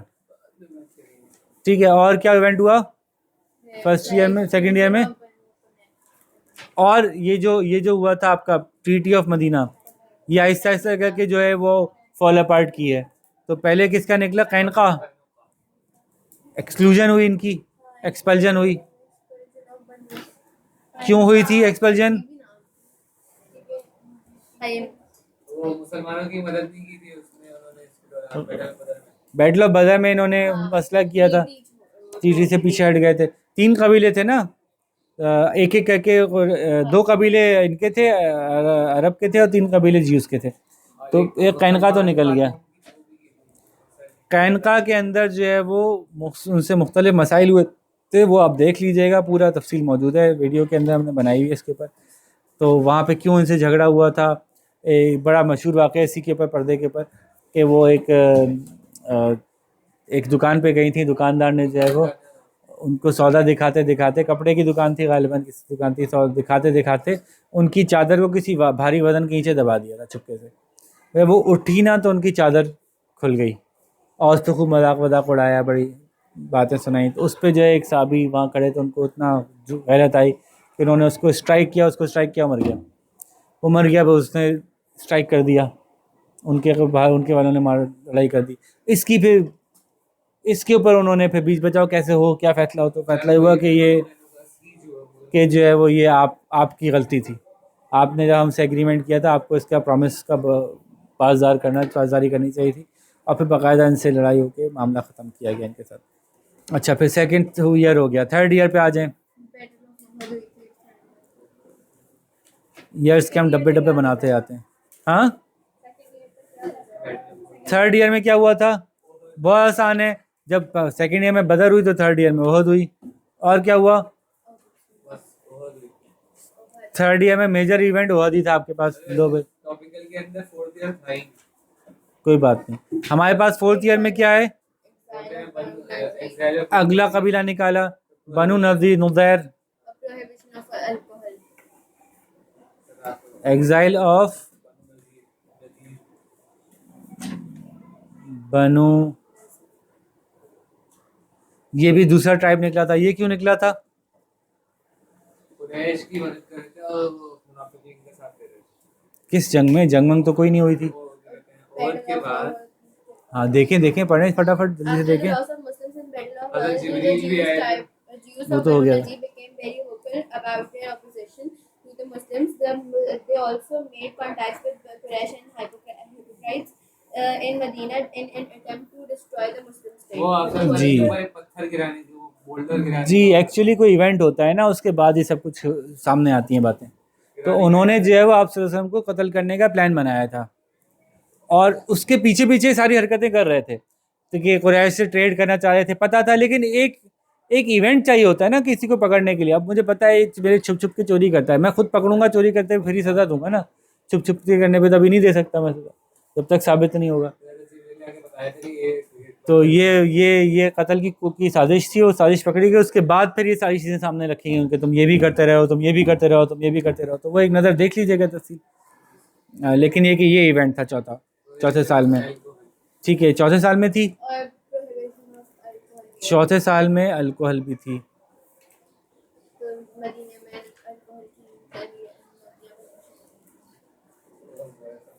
अच्छा जी, कितना आसान है ना, देखें। फिर फिफ्थ में बैटल ऑफ ट्रेंच है। फेस्ट ऑफ ट्रेंच क्यों हुई कि वो बदर हार के गए थे, वक्त में समझ रहे थे कि हम जीत गए, तो उन्होंने कहा अब तो हम नहीं छोड़ेंगे। अब सब तरफ से लोगों को लेके आए थे, और यहूदी ट्राइब भी आए थे, और ये भी आया था, वो भी आया था, बहुत बड़ी तादाद में लोगों को लेके आए थे कि अब तो नहीं छोड़ेंगे। तो उस वक्त सलमान फारसी ने मशवरा दिया था कि बाहर निकल के ना लड़ा जाए। मुनाफिकीन ये कह रहे थे कि बाहर निकल के हम तो ऐसी बहादुरी दिखाएंगे, हम मार देंगे, ये कर देंगे। तो उस वक्त उनको पहले भी देखा था, पहले भी वो भाग जाते थे, सब कुछ करके बाहर निकलते थे, आखिरी मौके पे भाग जाते थे। तो आप सब ने मशवरा किया कि खंदक खोद के अंदर हम रखते हैं, और खंदक खोद के जब अंदर रुके थे तो बाहर वाले अंदर इसलिए नहीं अटैक कर पा रहे होते थे कि बहुत बड़ी गहरी खंदक खोदी गई थी, उसको क्रॉस करना मुमकिन नहीं था, उनके लिए आसान नहीं था। और दूसरा ये केस था कि अल्लाह ताला ने उनके अंदर फूट डाल दी थी, आपस में नाइत्तेफाकी हो गई थी, किसी एक फैसले पे पहुंच नहीं पा रहे थे, बीमारियां आ गई थी, फिर हवा चली थी, आंधी चली थी इतनी तेज़ कि उनके सारे खेमे उड़ गए, सब खाने पीने का सामान उड़ गया। तो उन्होंने फिर भागने में ही खैर समझी अपनी। कितने दिन जारी रहा ये मासरा? Battle of trench. तो कितने दिन के बाद बैटल ऑफ ट्रेंच ख़त्म हुई, कौन बताएगा? एंड बताएं, एंड कब हुआ? The battle of trench 5th year में आएगा।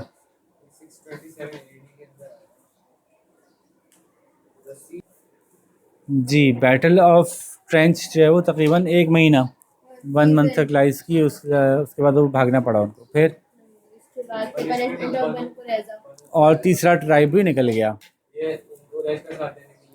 क्योंकि उन्होंने इस दफ़ा क्या किया था, इस दफ़ा उन्होंने बगावत की थी। बैटल ऑफ ट्रेंच में उनकी वो की थी। क्या फिर आगे 6th ठीक है, कितना आसान चल रहा है। फिर छठे साल क्या हुआ था, ट्रीटी हुदैबिया. कैसे हो गई थी सुलह हुदैबिया? सुलह हुदैबिया इस तरह हुई थी कि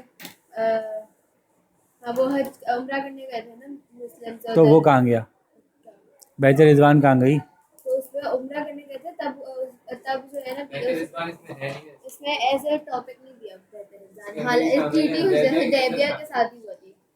अच्छा चलें, ठीक है। 628 AD. तो 6 हिजरी में ही उम्रे के लिए गए थे, उम्रा अटेम्प्ट। ठीक है, उम्रा अटेम्प्ट पे क्या हुआ, उन्होंने नहीं आने दिया तो क्या हुआ, आप सल्लल्लाहु ने पहले 2 उनको भेजा, बैत रिजवान करनी हुई आखिर में। उसके नतीजे में हज़रत उस्मान को उन्होंने सुना के शहीद कर दिया, बैत रिजवान हुई। जब उन्होंने देखा कि मरने मारने पे तुल गए तो उन्होंने एग्रीमेंट कर लिया कि ओके आप जाओ, फिर अगले साल आ जाना। फिर उसी के नतीजे में जो है वो क्या हुआ कि सुलह हुदैबिया हुई। तो सुलह हुदैबिया में मतलब मुस्लिम ट्रीटी ऑफ हुदैबिया भी कहते हैं इसको। बस ये छठे साल में यही हुई थी, सुलह हुदैबिया के। आपको मंदरजात याद होने चाहिए, बहुत आसान था। अच्छा, बजाय देखने में लग रहा था कि कुरैश के पास ज़्यादा पावर आई है, लेकिन चूँकि फैल इस्लाम रहा था तो इस्लाम के पास ज़्यादा पावर थी। उन्हें कहा था कि अगर इस साल तो नहीं इजाज़त दी थी, लेकिन अगले साल जब आएंगे हज एक तो उम्रे करेंगे, हज की इजाज़त दे दी थी उन्होंने, लेकिन 3 दिन रुकेंगे, इससे ज़्यादा ही रुकेंगे। और अगर कोई मदीना का कोई मतलब मदीना से कोई बंदा भाग के मक्का आएगा तो ये लोग वापस नहीं करेंगे, मक्का से कोई बंदा भाग के मदीना आएगा तो ये लोग वापस नहीं करेंगे। क्या ऐसा होता ना? हाँ, बल्कि उसी दिन पहुँचे थे, उसी दिन उन्हीं दिनों में पहुँच गए थे। एक सहाबी बड़ी बड़ी तकलीफ़ में थे, बड़ी मुश्किल में थे, मक्का से भाग के मदीना आए थे, लेकिन वापस करना पड़ गया था। ठीक है, और वो भी उन्हीं पे उल्टा पड़ा था कि जब वो वापस गए थे तो उन्होंने तबलीग शुरू कर दी थी, और इतनी तबलीग की थी कि मक्का में बेताशा लोग मुसलमान होना शुरू हो गए थे। वो उल्टा उन्हीं पे पड़ा था। ठीक है, तो Sulh Hudaybiya was the victory of Muslims. यहाँ पे थोड़ा सा पॉज करते हैं 1 सेकेंड। ठीक है, तो सुलह हुदैबिया के सारे पॉइंट्स आपको वैसे ही याद होने चाहिए, और सुलह हुदैबिया से फ़ायदा क्या हुआ था मुसलमानों को, ये याद होना चाहिए। इस पर हम पूरी बात कर चुके हैं कि इवेंचुअली मुसलमानों को फ़ायदा हुआ कि मुसलमानों का अब हर दिन ये नहीं सोचना था कि हमें एक जंग की तैयारी करनी है। तो उसके बाद क्या नतीजा निकला वो आपको 7वें साल में नज़र आ जाएगा। ठीक है, 7वें साल में क्या हुआ, क्या इवेंट्स हुए? तो मैसेजेस जाना शुरू हो गए, messages to kings and leaders कह लें। ठीक है, तो मैसेज ऑफ किंग में जो है वो किस किस को मैसेज गया था जी? रोमन एम्पायर को, हेराक्लियस को गया था। उसने क्या किया था? उसको पता था कि सही मैसेज है, लेकिन वो उसने एक्सेप्ट नहीं किया था, उनको डर गया था अपने लोगों से। और खुसरो के परवेज़ के पास गया था, उसने जो है वो तो लेटर फाड़ दिया था और मिट्टी सर पे रख के भेजी थी साहबा के, और उस पर साहबा ने कहा था कि इसने अपनी ज़मीन हमें खुद ही हवाले कर दी, और आखिरकार यही हुआ था। ठीक है, और नजाशी को ख़त किया था, उसने तो चूम के ख़त को जो है वो सीने से लगाया, मुसलमान हो गया। उसकी नमाज़ जनाजा आप सब ने पढ़ाई थी गायबाना तौर पे। और message to king of Bahrain, Oman, Egypt वगैरह गए थे। पूरी तफसील हमने बनाई हुई है वीडियोस की, वहाँ देख लीजिएगा। बाल कहीं ये था कि 7th ईयर के अंदर जो है वो मैसेजेस गए थे रिजल्टिंग बिकॉज ऑफ दी सुलह हुदैबिया, अपने बंदों को भेज सकते थे। ठीक है, इसी तरह से सुलह हुदैबिया की वजह से ही अब किसी और से ख़तरा उठा नहीं, खुद इस्टेब्लिश हो गए थे। तो अब जो आसपास करीब करीब के दूसरे मसाइल थे उनको निमटना था। तो करीब अब जो सबसे बड़ा मसला था वो था खैबर में जो है वो सारे ज्यूस जमा हो के इनके खिलाफ बार बार प्लानिंग कर रहे थे। तो खैबर की एक्सपेडिशन एक बड़ी इंपॉर्टेंट एक्सपेडिशन थी, जिसको कि जो है वो इवेंचुअली हज़रत अली के हाथों फतह हुआ वो। तो खैबर का एक्सपेडिशन जो है उसकी आप तफसीलात बता सकते हैं कि खैबर को घेर का मासरा किया था, काफ़ी दिन से मासरा जारी था, बहुत मजबूत किला था, बड़ा मजबूत गेट था, वो तोड़ नहीं पा रहे थे मुसलमान। फिर आप सल्लल्लाहु अलैहि वसल्लम ने ऐलान किया था अगले दिन मैं जो हूँ वो उसके हवाले करूँगा जिससे कि अल्लाह ताला राज़ी हैं, इसकी कमान। और फिर अगले दिन हर कोई ये चाहता था कि काश ये मेरे हाथ हवाले कर दिया जाए। तो उस दिन हज़रत अली को जो है कमान दी गई थी। हज़रत अली, फिर अल्लाह अली का तो फतह हुआ। वहाँ पे बड़ा मशहूर मरहब गालिबन उसका नाम था ना, मरहब जो है वो अपने आप को कहता था मैं 1000 बंदों के बराबर हूँ, मैं ये हूँ मैं। तो हज़रत अली ने उसको एक बार ऐसा मारा कि वो, क्योंकि आपको पता है जितने भी लोग ये कहते हैं ना मैं 1000 के बराबर, मैं 200 के बराबर, 50 के बराबर, मैं बहुत मजबूत हूँ, तो वो एक्चुअली बहुत जाइंट्स होते हैं, बहुत ताकतवर होते हैं। उनको आदत इस बात की होती है कि लोग हमसे पहले ही दबे हुए होंगे, बहुत ज़्यादा लोग हमसे डर के हमारे सामने खड़े होंगे। तो जब आप उनसे उनके खौफ पे एक दफ़ा काबू पा लेना तो वो एक्सपेक्ट नहीं करते कि आप एक क्विक मूव करके उनको मार भी सकते हैं। तो ये बड़ा सबसे पहले जो आपको फ़तह हासिल करनी होती है जब आप अल्लाह ताला को के आगे अपनी वो करते हैं ना, सबमिट करते हैं, तो फिर आप हर एक की खौफ से बाहर हो चुके होते हैं। तो ये सबसे बड़ा सरप्राइज़ लोगों को ही होता है कि खौफज़दा क्यों नहीं है।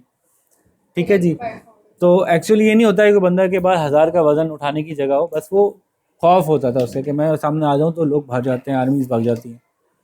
ठीक है जी, तो खैबर की जंग थी। और कुछ था 7th ईयर में? यस, वो बात तो रह ही गई कि छठे साल में जो वादा लेके आया था वो तो पूरा करना था।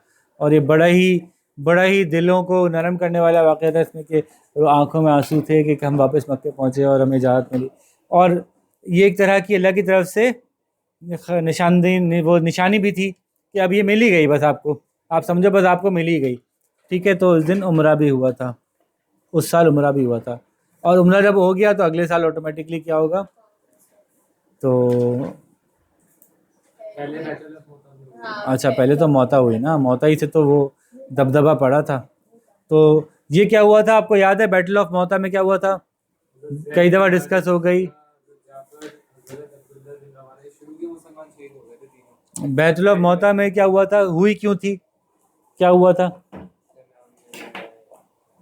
एक तो वो वाला था ना, बसरा के रूलर को जो भेजा था हमने पहले। जी, मैं- बैटल ऑफ मौता के का जरा वो पता करें, बैकग्राउंड क्या था? Therefore, the Holy Prophet prepared an expedition of 3,000 Muslims under the जनाब command of Zayd bin Haritha, while ji, awaiting Hazrat Zayd to command their army. अपनी एक कमांड में अपने एक आर्मी अफसर में तश्कील दी ताकि वो बदला ले सकें, क्योंकि मुसलमानों के एक सफ़ीर का कत्ल कर दिया गया था बसरा में।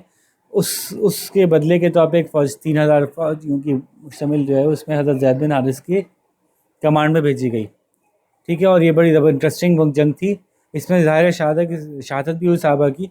इस जंग की नरेशन आप सल्लल्लाहु अलैहि वसल्लम बैठ के मदीना में कर रहे थे और बता रहे थे ऐसे जैसे कि वो खुद वहाँ मौजूद हैं। और ये वही टाइम थी, यही वो जंग थी जिसमें कि हज़रत खालिद बिन वलीद ने जब वो अलम उठाया था, पहले हज़रत बिन हारिसा शहीद हुए, Hazrat Zayd शहीद हुए, Hazrat फिर Jafar हज़रत शहीद हुए, जाफ़र फिर तैयार Hazrat शहीद हुए, फिर हज़रत अब्दुल्ला बिन रवाह शहीद हुए। उसके बाद हज़रत एक और सहाबी ने वो पहले अलम उठाया, फिर वो हज़रत खालिद बिन वलीद के हवाले किया। तो आप सल्लल्लाहु अलैहि वसल्लम ने फरमाया कि अब अल्लाह की तलवारों में से एक तलवार ने ये अलम उठा लिया। जब अल्लाह की तलवार उनका खिताब हो गया तो फिर उनका शहीद होना वो हो गया, मसला हो गया कि ज़ाहिर अल्लाह की तलवार तो नहीं टूटती ना। तो यूँ वो सारी उम्र शहादत की ख्वाहिश ही लिए रहे।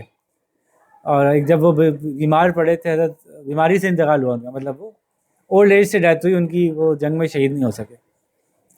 तो उन्होंने कहा, अपने इंतकाल से पहले कहा कि मेरे जिस्म को देखो, जिस्म का कोई एक हिस्सा ऐसा नहीं है जिस पर ज़ख़म का निशान ना हो, लेकिन जिसको मौत नहीं आनी होती ना उसको जंग में मौत नहीं आती। इसके बाद भी किसी को खौफ हो जंग में लड़ने से तो उसको तो बड़ा अफसोस होना चाहिए। तो बाल बड़ी अच्छी इनकी खालिद बिन वलीद की कि जंग मौता में वो अल्लाह की तलवार डिक्लेयर हुए थे। वैसे उससे पहले ही वो बहुत मशहूर जनरल थे, वो उनमें से थे जिन्होंने गज़वा उहद में मुसलमानों को नुकसान पहुंचाया था। ठीक है, आगे चलें। 8 हिजरी को गज़वा मौता हुआ। जब गज़वा मौता हो गया और उसमें जो है वो दुश्मनों को धूल चटा दी गई। तो ये एक अब उस फ्रंट पे, अभी तक तो अरब फ्रंट पे लड़ाइयाँ हो रही थी, अब उस फ्रंट पे रोमन फ्रंट पे भी एक लड़ाई की एक झलक हो गई। छोटी से छोटी लड़ाई थी, एक झलक हो गई मुसलमानों की। और इस दौरान क्या हुआ, फिर दूसरा इवेंट क्या हुआ? Changes in the Holy Prophet's relation with Jewish tribes. वो क्या था? तो Jesus Medina were divided in three tribes, and known as Aven over Adam and Canada and the river. Event तो इसके बाद फिर वही था ना, फतेह मक्का, Conquest of conquest of Makkah. Mecca. Conquest of Makkah इसलिए हुई थी कि कुरैश और उनके allies ने Treaty of Hudaybiyah को जनाब ट्रीटी ऑफ हुदैबिया को तोड़ा था, तो फिर हम हमेशा जो भी हुआ वो रिएक्शन में हुआ, ठीक है ना। तबाही कर रहे हैं। तो ट्रीटी ऑफ हुदैबिया को उन्होंने तोड़ा था, तो ऑटोमेटिकली ये था कि भाई आप अगर हुदैबिया तोड़ेंगे तो हमारी आपकी लड़ाई हो गई। तो फिर आप सल्लल्लाहु अलैहि वसल्लम ने वहाँ पे लड़ाई के लिए, मतलब वहाँ पे फतह के लिए गए, लेकिन फतह करने की ज़रूरत नहीं पड़ी नहीं। वो पहले ही इतने दहशत ज़दा थे कि बस वो वॉक ओवर ही मिल गया। और उन्होंने सिर्फ उनका अब कॉन्क्वेस्ट ऑफ मक्का की पूरी ज़बरदस्त तफसीलात मौजूद हैं कि किस तरह से हुई है। सबा बाजी क्या तफसीलात मौजूद हैं, क्या किस किस को इजाज़त दी गई कि उसको मैं माफ़ करते हैं। सुधाएं, हर वो शख्स जो तलवार उठा के खुद से लड़ने आएगा, उसके अलावा ऑलमोस्ट सभी को माफ़ कर दिया था। जो काबे में पनाह लेगा उसको माफ़ करेंगे, जब अबू सुफियान के घर में पनाह लेगा उसको माफ़ करेंगे, जो अपने घर में पनाह लेगा उसको माफ़ करेंगे। तो सभी को ना मारने का वादा किया। लेकिन हिंदा और कुरैशी को आप कुछ लोगों को जो, लेकिन उन्होंने इस्लाम को वो तो इस्लाम कबूल कर लिया था ना।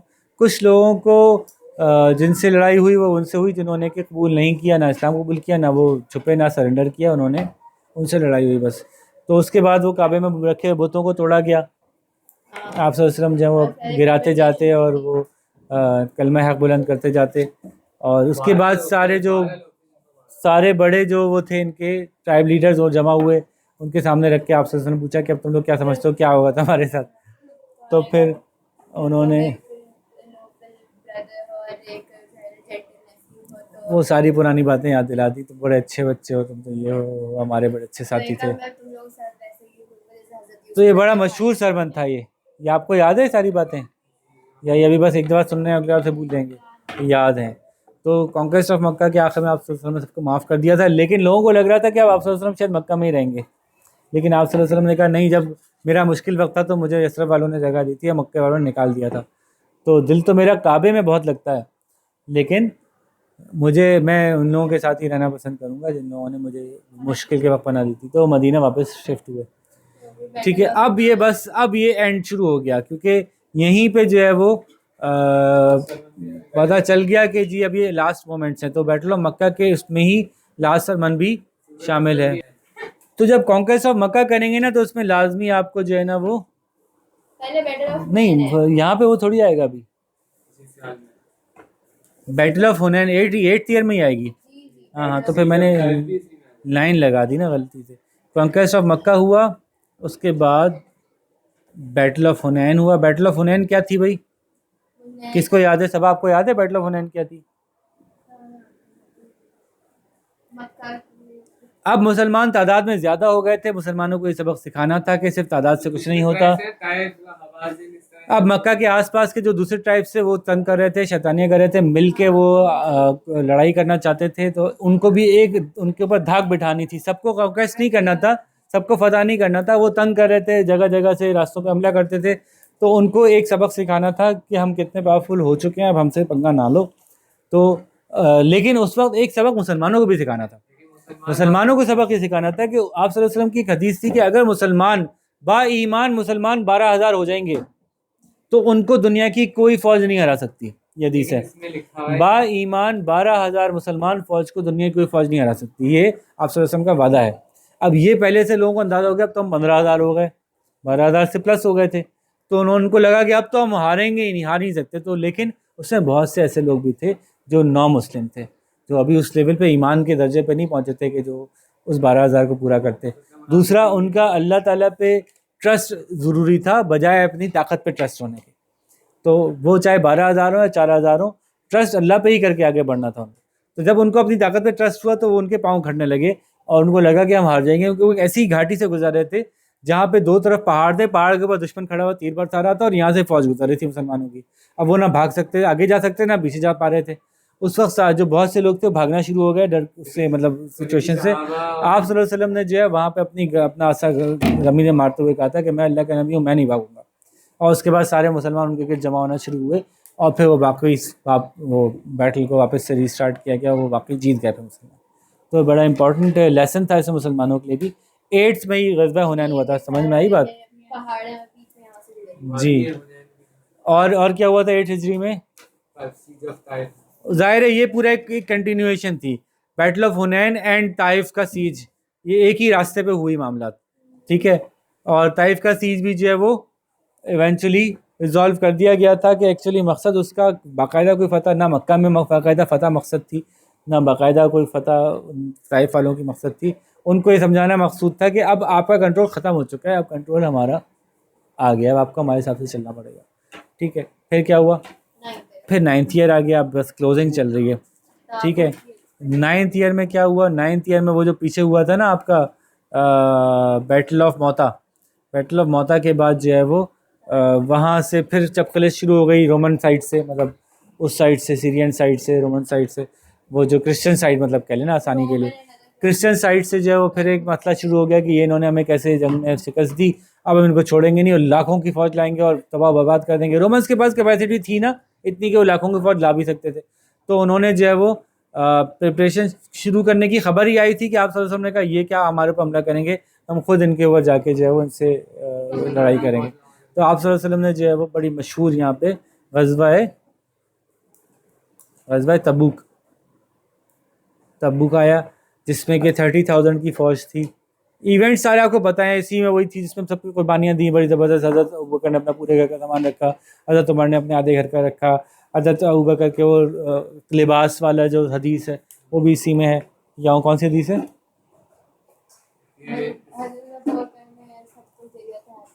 लिबास वाली क्या हदीस है?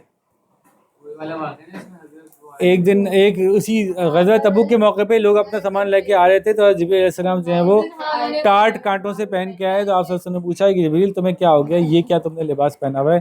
तो जिब्रील ने कहा मैंने ही नहीं भाई, आज तो सारे अर्श के फरिश्ते यही पहने हुए, ये अल्लाह का पसंदीदा तरीन लिबास है आज के दिन। तो उन्होंने कहा ऐसा क्यों है? तो उन्होंने बताया कि ये अबू बकर ने ये हालत में आ गए अल्लाह की खातिर, और आज अल्लाह ने अबू बकर को सलाम करवाया। तो ये जो है वो एक बड़ा ज़बरदस्त इवेंट था जिसमें कि अल्लाह की तरफ से बंदे को सलाम कहा गया। कि मेरे बंदे से कहना अस्सलाम वालेकुम। ठीक है, तो जब हज़रत अबू बकर आए तो आप सल्लल्लाहु अलैहि वसल्लम ने उनको, फिर क्या हुआ? ग़ज़वा तबूक था 9th में खाली, और कुछ 9th में कुछ नहीं था। फिर 10th ईयर ऑफ हिजरा आ गया, इसमें क्या हुआ जी? एयर ऑफ डेप्यूटेशन, क्या मतलब हुआ? इवेंट पूछिए ना, इवेंट बताइए ना। एयर ऑफ डेप्यूटेशन का क्या मतलब हुआ?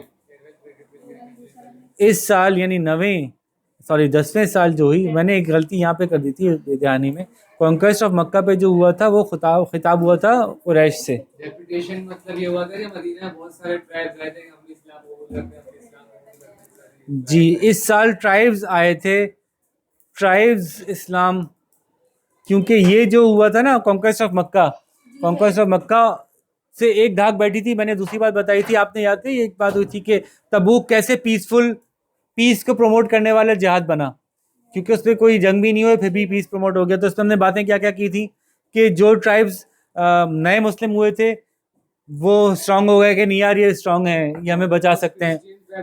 ठीक है, न्यू मुस्लिम ट्राइब्स ने होल्ड किया था।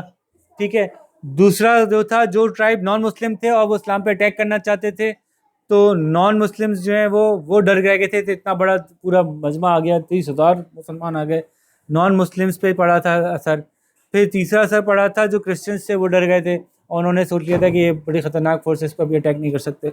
तो फिर जो नॉन मुस्लिम्स बहुत सारे ट्राइब्स है, ये फिर इवेंचुअली एक इधर से आ रहे थे जो फतेह मक्का के बाद आए थे। जी बिल्कुल, तो ये नॉन मुस्लिम ट्राइब्स यहाँ से भी आ रहे थे और यहाँ से फतेह मक्का के बाद से भी आ रहे थे। तो 10वें साल तो बड़ा रश लगा रहा, बहुत से कबीलों के सरदार आके मुसलमान हुए। ठीक है, उसके अलावा 10वें साल क्या हुआ कि फिर आप सल्लल्लाहु अलैहि वसल्लम ने हज किया। उससे पहले उम्रा करके आए थे, तो हज यही था बस। ठीक है, हज किया आप सल्लल्लाहु अलैहि वसल्लम ने, और हज के साथ खुतबा हज बहुत इंपॉर्टेंट, ये पूरा याद होना चाहिए, चाहे कोर्स में आए ना आए, खुतबा हज के बेसिक पॉइंट्स सबको याद होने चाहिए, क्योंकि आखिरी मैसेज है जो अल्लाह के रसूल ने अपने पैगाम के तौर भेजा, ये हमें पता होना चाहिए। क्या क्या सब्जेक्ट से भाई? कमज़ोरों का बराबर का सलूक, चाहे वो औरतें हों चाहे वो बड़े हों।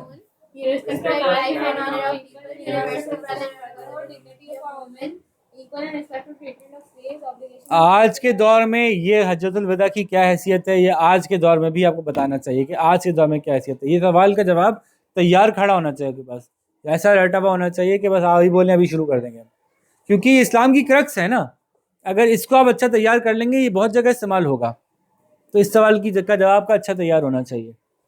ठीक है, 10वां साल निकल हो गया, फिर 11वें साल, 10वें साल बस यही था ना, और 11वें साल जो है वो कि आप सल्लल्लाहु अलैहि वसल्लम तक ये बीमार हो गए थे, फिर उनका नमाज पढ़ाने के मामले थे, हज़रत अबू बकर से पढ़वाई, फिर आप सल्लल्लाहु अलैहि वसल्लम का इंतकाल हुआ। ठीक है, वो बीमारी से पूरा जो वाक़या बीमारी का था, इंतकाल का, कि अल्लाह ताला ने क्या कहा, और जाते जाते आप सल्लल्लाहु अलैहि वसल्लम के क्या अल्फाज से, वो सारी बातें हम तफसील से कर चुके हैं। वो एक नज़र में आपके सामने होनी चाहिए कि नमाज का हुक्म दिया और ख़वातीन के हुकूक़ का हुक्म दिया, जाते जाते ये बात करके गए। ठीक है जी, तो ये हमारी ये लाइफ ऑफ होली प्रॉफिट हो गई। अब आप सल्लल्लाहु अलैहि वसल्लम की ज़िंदगी के जो क्वालिटीज़ हैं, मैंने आपसे कहा है हर क्वालिटी को 4 नंबर के सवाल के हिसाब से तैयार करें। आपके पास हर क्वालिटी 4 नंबर के सवाल के हिसाब से तैयार होनी चाहिए। ठीक है, अब क्या है kindness of the holy profit, चाहे नहीं आए, लेकिन क्या है कि 4 नंबर के हिसाब से क्या मतलब हुआ कि 2 पॉइंट, हर क्वालिटी पे 2 point with reference to an event, हर क्वालिटी पे 2 points with reference to 1 event, तो टोटल 3 पॉइंट हो गए। तो 3 पॉइंट आपके पास निकले होने चाहिए हर क्वालिटी पे। उसमें क्या क्या है? काइंडनेस है, फॉरगिवनेस है। क्या फॉरगिवनेस में क्या देंगे, क्या नहीं देंगे बताएं? कॉन्क्वेस्ट ऑफ मक्का आएगा ही आएगा, ठीक है ना, और ताइफ का आ जाएगा। काइंडनेस, फॉरगिवनेस, अब एक के ऊपर एक चढ़ सकती हैं ये एग्जांपल्स, है ना, वही फॉरगिवनेस की एग्जांपल काइंडनेस में भी आ सकती है। ठीक है, वो जो ऊँटनी वाली आ सकती है, हिंदा वाला तो नहीं क्यों बदला। नहीं बोल रहा हूँ, नजर ही सामने आया। हाँ, फिर भी माफ तो कर दिया था ना। ठीक है, फॉरगिवनेस में आप आ सकते हैं, हिंदा नहीं बल्कि वो किया था मैंने इस्लाम कबूल कर लिया। इस्लाम कबूल करने के बाद माफ़ी हो ही गई ना ऑटोमेटिक। मुझे बस सामने नहीं आया तो मुझे नजर आया तो मुझे हमजा का वाकया याद आया। फिर फॉरगिवनेस थी, फिर ह्यूमिलिटी थी। ह्यूमिलिटी में कितनी सारी चीज़ें हैं, क्या क्या बता सकते हैं, कौन बताएगा? जल्दी जल्दी 2 पॉइंट ह्यूमिलिटी के, 2 एग्जाम्पल फटाफट। ताइफ में ह्यूमिलिटी नहीं है, ताइफ में तो सब्र है। ह्यूमिलिटी इनकी सारी मस्जिद नबी बनाई थी, खुद अपने हाथों से तामीर में हिस्सा लिया था। खंदक को दी थी, खुद अपने हाथों से खंदक खुदवाई थी। हर काम में अपने हाथों से आगे बढ़ बढ़ के करते थे, अपने घर के काम भी खुद ही कर लिया करते थे। लो भाई जनाब, बहुत सारी बातें ना। अगला पॉइंट क्या है? Fulfillment of promise. प्रॉमिस का फुलफिलमेंट। ये कुरैश की इस बात की गवाह थे, इसकी गवाह थे कि वो हमारे एक दफ़ा एक बंदे ने आप सब से कहा, आप यहाँ रुके, मैं घर से कुछ सामान ला के आपको देता हूँ, तो पैसे देने थे, कुछ चीज़ थी, अभी आप 1 मिनट रुके, मैं आता हूँ। आप यहाँ रुकिए, मैं आता हूँ। उसके बाद वो नहीं आया, भूल गया घर जाके। आप सब वहीं खड़े रहे, वहीं बैठ गए, बैठे रहे वहीं। अगले दिन आया, वहीं खड़े थे। तो मतलब उन्होंने इतना इंतज़ार किया उसका कि उसने प्रॉमिस करवाया था कि ठीक है आप यहीं खड़े रहेंगे ना, यहीं रहेंगे ना, हाँ हाँ मैं यहीं हूँगा। अब मैंने कह दिया मैं यहीं हूँगा, तो मैं क्यों हटूँगा यहाँ से, इल्ला कि वो खबर आए बंदे की। ठीक है ना। तो कीपिंग द प्रॉमिस में इतना ज़्यादा वो स्ट्रॉन्ग थे। ट्रस्टवर्दीनेस पे तो ये आएगा कि इतना था कि अब लोग उनको मानते नहीं थे, लेकिन उनकी अपनी अमानत उनके पास रखवाते थे। जी, जो उनको नबी नहीं मानता था वो भी उनके पास अपनी इमारत रखवा के जाता था। Sacrifice. सेक्रीफाइस में तो सब कुछ ही आ जाएगा ना। सेक्रीफाइस में कि उन्होंने कहा था ना, और उसमें मक्का को सेक्रीफाइस किया, काबा को सेक्रीफाइस किया, उसको छोड़ के इस्लाम की खातिर गए। ठीक है, अपनी लाइफ को सेक्रीफाइस किया, अपनी ख्वाहिशात को सेक्रीफाइस किया। यूनिवर्सिटी में हम एक वो सोते नहीं थे जब तक घर का जब तक उनके पास कोई पैसे पड़े होते थे। ठीक है, उस वक्त तक सोते नहीं थे आप सल्लल्लाहु अलैहि वसल्लम को नींद नहीं आती थी। अब 90,000 दिरहम्स वाला के सबको बांट चुके थे, फिर भी जो है ना एक उधार लेके दे दिया। 90,000 दिरहम्स का आप इमेजिन नहीं कर सकते आज क्या अमाउंट बनेगी। फिर जस्टिस। जस्टिस के मामले में क्या एग्जाम्पल होगी? वो एक फातिमा नाम की लड़की का हाथ काटने का हुक्म दिया था।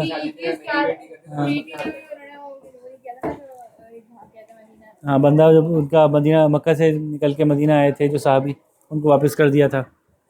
ये जस्टिस में आ गया। और तो ये क्वालिटीज़ हैं। फिर अब आ गए आपने क्वालिटीज़ पे 4-4 नंबर के सवाल का मैं बना ही दिया ऑलमोस्ट। अब इसको फॉर्मुलेट करना है आपको। मैंने कहा कि अब जो पॉइंट रह गया, आखिरी पॉइंट इस टॉपिक का, वो ये रह गया है कि इम्पोर्टेंस एज एन इंडिविजुअल हमने कर लिया। ठीक है, इंडिविजुअल के लिए रोल मॉडल हो गया कि कौन कौन से कैरेक्टर हमारे लिए रोल मॉडल हैं। ठीक है, अब आप आ जाएं कि हमें उनसे क्या मिलता है, हमें क्या लेसन मिलता है, इंडिविजुअल्स को क्या लेसन मिलता है, हमें आप सल्लल्लाहु अलैहि वसल्लम की ज़िंदगी से क्या लेसन मिलता है, नंबर 1। नंबर 2, एक स्टेट को आप सल्लल्लाहु अलैहि वसल्लम की ज़िंदगी से क्या लेसन मिलता है। और number 3, seal of the profit. ये 3 पॉइंट्स रह गए। ओके जी, ख़त्म नबूवत को कहते हैं। सील ख़त्म, तो इसमें क्या मसला है, क्या क्या क्या कॉन्फ्लिक्ट आ रहा है? वर्ड में क्या कॉन्फ्लिक्ट है? विच एंड समथिंग। एक लेटर लिखा, लेटर लिखने के बाद आपने सील लगा दिया, अब उस लेटर में कोई इजाफा नहीं हो सकता।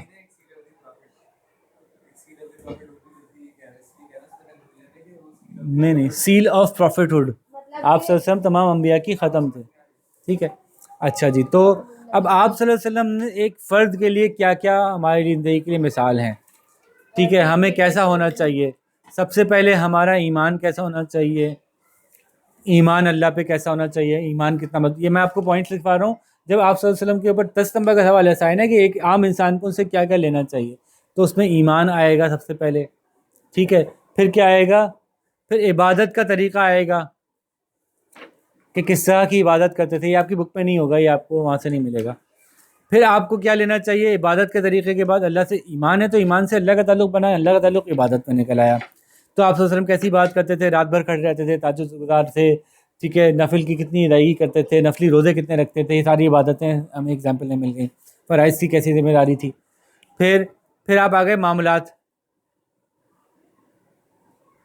मामलात का मतलब क्या हुआ कि आप सल्लल्लाहु अलैहि वसल्लम का दूसरों के साथ कैसा बिहेवियर था, ये हमें मिलता है मिसाल के तौर पे। औरतों के साथ क्या रवैया था, बच्चों के साथ कैसा था, वादा कैसे पूरा करते थे, दोस्तों के साथ कैसे रहते थे, बूढ़ों के साथ कैसे रहते थे, अपनी का उम्र के साथ कैसे रहते थे, सबके आपने यहाँ पे लिख दिया। दुश्मनों के साथ कैसे रहते थे, इसमें स्पेशली आपने जोर देना है, क्योंकि आपकी सिलेबस में स्पेशल जोर है, तो स्पेशल जोर देना है आपने कि औरतों के साथ कैसा सलूक था आपका।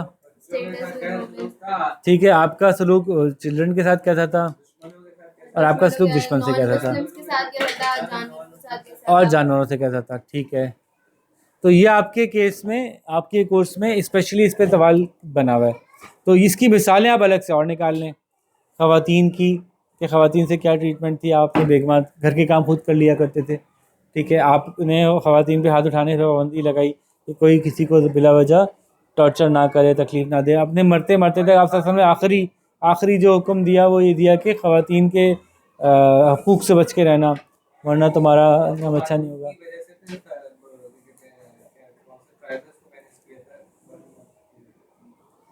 वो तो खैर मुस्लिम मुस्लिम जान की हुर्मत थी ना, मुस्लिम जान की हुर्मत का मामला था। ठीक है, तो हमने जो कुछ सीखा आप सल्लल्लाहु अलैहि वसल्लम से, उसमें हम पहले ईमान का जिक्र करेंगे, फिर इबादत का जिक्र करेंगे, मामलात का जिक्र करेंगे। ठीक है, तो ये तरीका हमारा रहेगा, ईमान, इबादत, मामलात। और मामलात में मुस्लिम नॉन मुस्लिम दोनों को कवर कर लेंगे, नॉन मुस्लिम भी आ जाएगा कि हमें कैसा रहना चाहिए। ठीक है, इस एंगल से आपको ये कवर करना है कि ईमान ऐसा हो जैसे अल्लाह के रसूल का था, तो कैसा था, इस पर थोड़ा सा सोच लीजिएगा। ठीक है, इबादत आप सल्लल्लाहु अलैहि वसल्लम कैसे करते थे, मैंने बताई आपको कि ईमान को आपका ईमान तो यहाँ से ही साबित होता है ना कि तो ईमान हो गया, इबादत हो गई, मामलात हमने बात कर ली। मामलात किस तरह के थे, सच बोलते थे, रहम करते थे, और पीछे जितनी बातें आ गई इनमें से चीज़ें उठाई जा सकती हैं।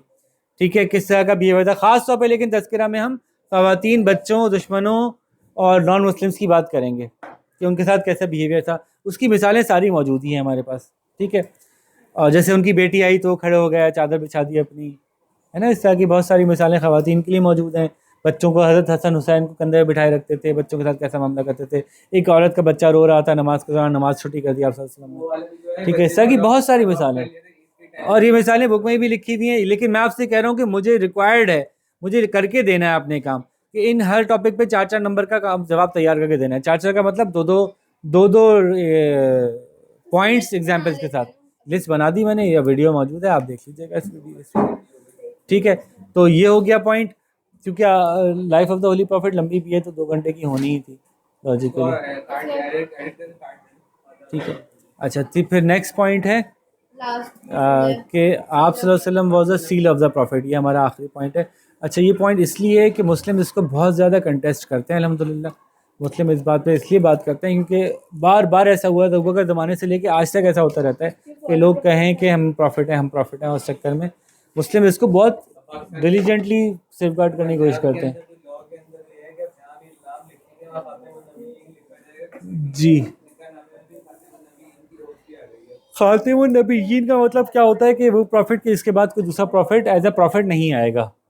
जैसे हज़रत ईसा के आने पे अगर हमारा अकीदा है तो वो भी एज अ प्रॉफिट नहीं आएंगे, वो आप सबसे पहले आ चुके, वो अब खाली अपना उम्र का बाकी हिस्सा गुजारने के लिए आएंगे एज अ उम्मती। ठीक है, अच्छा, फिर अब होली प्रॉफिट की सील के होने की हैसियत से टॉपिक क्या है, इसमें करना क्या है, इसमें करना क्या होगा इस सवाल में। होली प्रॉफिट को as a seal of the prophets लेना है तो ठीक है, टॉपिक तो समझ में आ गया कि आप सल्लल्लाहु अलैहि वसल्लम आखिरी नबी है, इसमें करना क्या है। पूरी चेन का जिक्र करने के इसके बाद कोई नबी नहीं आएंगे, अल्लाह ने फरमाया तो आपको याद होना चाहिए,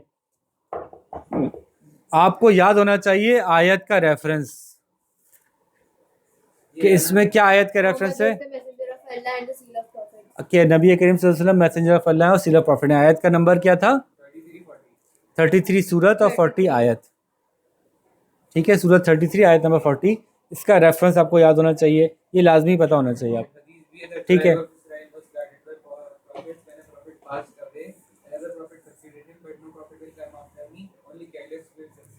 ठीक है, ये आपने बुखारी की हदीस लिख दी कि only caliphs will succeed me, no prophet will come after me. एक और भी है, when we ठीक है, have not sent you save as a bringer of good tidings and a warner ये तो आयत है। खबरदार, होशियार। हाँ, तो आयत आयत का रेफरेंस देख लें, वो आयत निकाल लें। जी,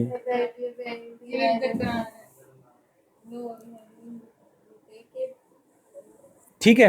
तो आपने एज अ लास्ट प्रॉफिट पहले तो ये आयतें और रेफरेंस निकाल लिए, फिर हमारा ईमान क्या है बताएंगे कि उनके बाद कोई नबी नहीं आना, और इसके ऊपर हम किस तरह से कायम है ये बताएंगे कि हज़रत अबू बकर के दौर में आए थे, ठीक है। और फिर हमने बताएंगे कि और हमें बताएंगे कि और उनके बाद के दौरों में भी लोगों ने ऐलान किया करते रहे, और फॉर्मली हम हर दौर में उनसे लड़ाई करते रहे, उनसे मुकाबला करते रहे, यहाँ तक कि even in present times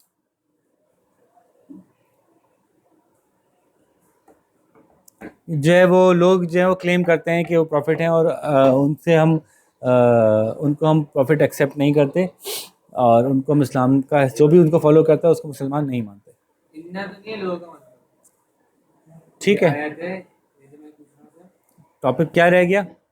teachings of the Holy Prophet for Muslim states and their relations with other states and Holy Prophets and ये बात हम पीछे कर चुके कि मुसलमान को नॉन मुस्लिम के साथ कैसे रहना है, मुसलमान को दूसरी स्टेट के साथ कैसे रहना है, ये बात हम पीछे ही डिस्कस कर चुके। तो ये हमारा total life of holy prophet हो गया इसके लिए। लेकिन मैंने आपको बताया कुछ आपको काम करने हैं जो ये कंप्लीट होगा। एक तो मैंने कहा ये पूरा एक पेज का नोट बनता है कि लास्ट मैसेज ऑफ अल्लाह के तौर पे हमारे क्या ख्यालात हैं और क्यों हम ज़रूरी समझते हैं और क्या क्या वाक़यात हुए थे अब तक उम्मत में, ठीक है। ये एक नोट आपके पास होना चाहिए, दो एक आयत और रेफरेंस के साथ। दूसरा मैंने आपको कहा कि आप सल्लल्लाहु अलैहि वसल्लम की जो ज़ाती शख्सियत की क्वालिटीज़ थी उनको उनके ऊपर आपके पास 4-4 नंबर का एक होना चाहिए, जो मैंने आपको बता भी दिया। वीडियो में ना बस तस्वीर कैसे आप होगी। तो होपफुली अब आप यहाँ तक टॉपिक नंबर 2 हमारा कंप्लीट हो गया पेपर 1 का, और टॉपिक नंबर 3 सॉरी। अब लास्ट टॉपिक नंबर 4 जो है उसके लिए मैं इंशाल्लाह नेक्स्ट वीडियो में आपके सामने पेश करूँगा। उस वक्त तक इसकी तैयारी पूरी कीजिए। रिवीजन की वीडियोज़ ये आपकी अल्हम्दुलिल्लाह कंप्लीट होती जा रही हैं। So we'll meet with the 4th topic and then we'll say के our chapter paper number 1 has been completed, ठीक है। तो यहाँ पे आपसे इजाज़त चाहेंगे। अपना बहुत सारा ख्याल रखिएगा। अल्लाह हाफ़िज़।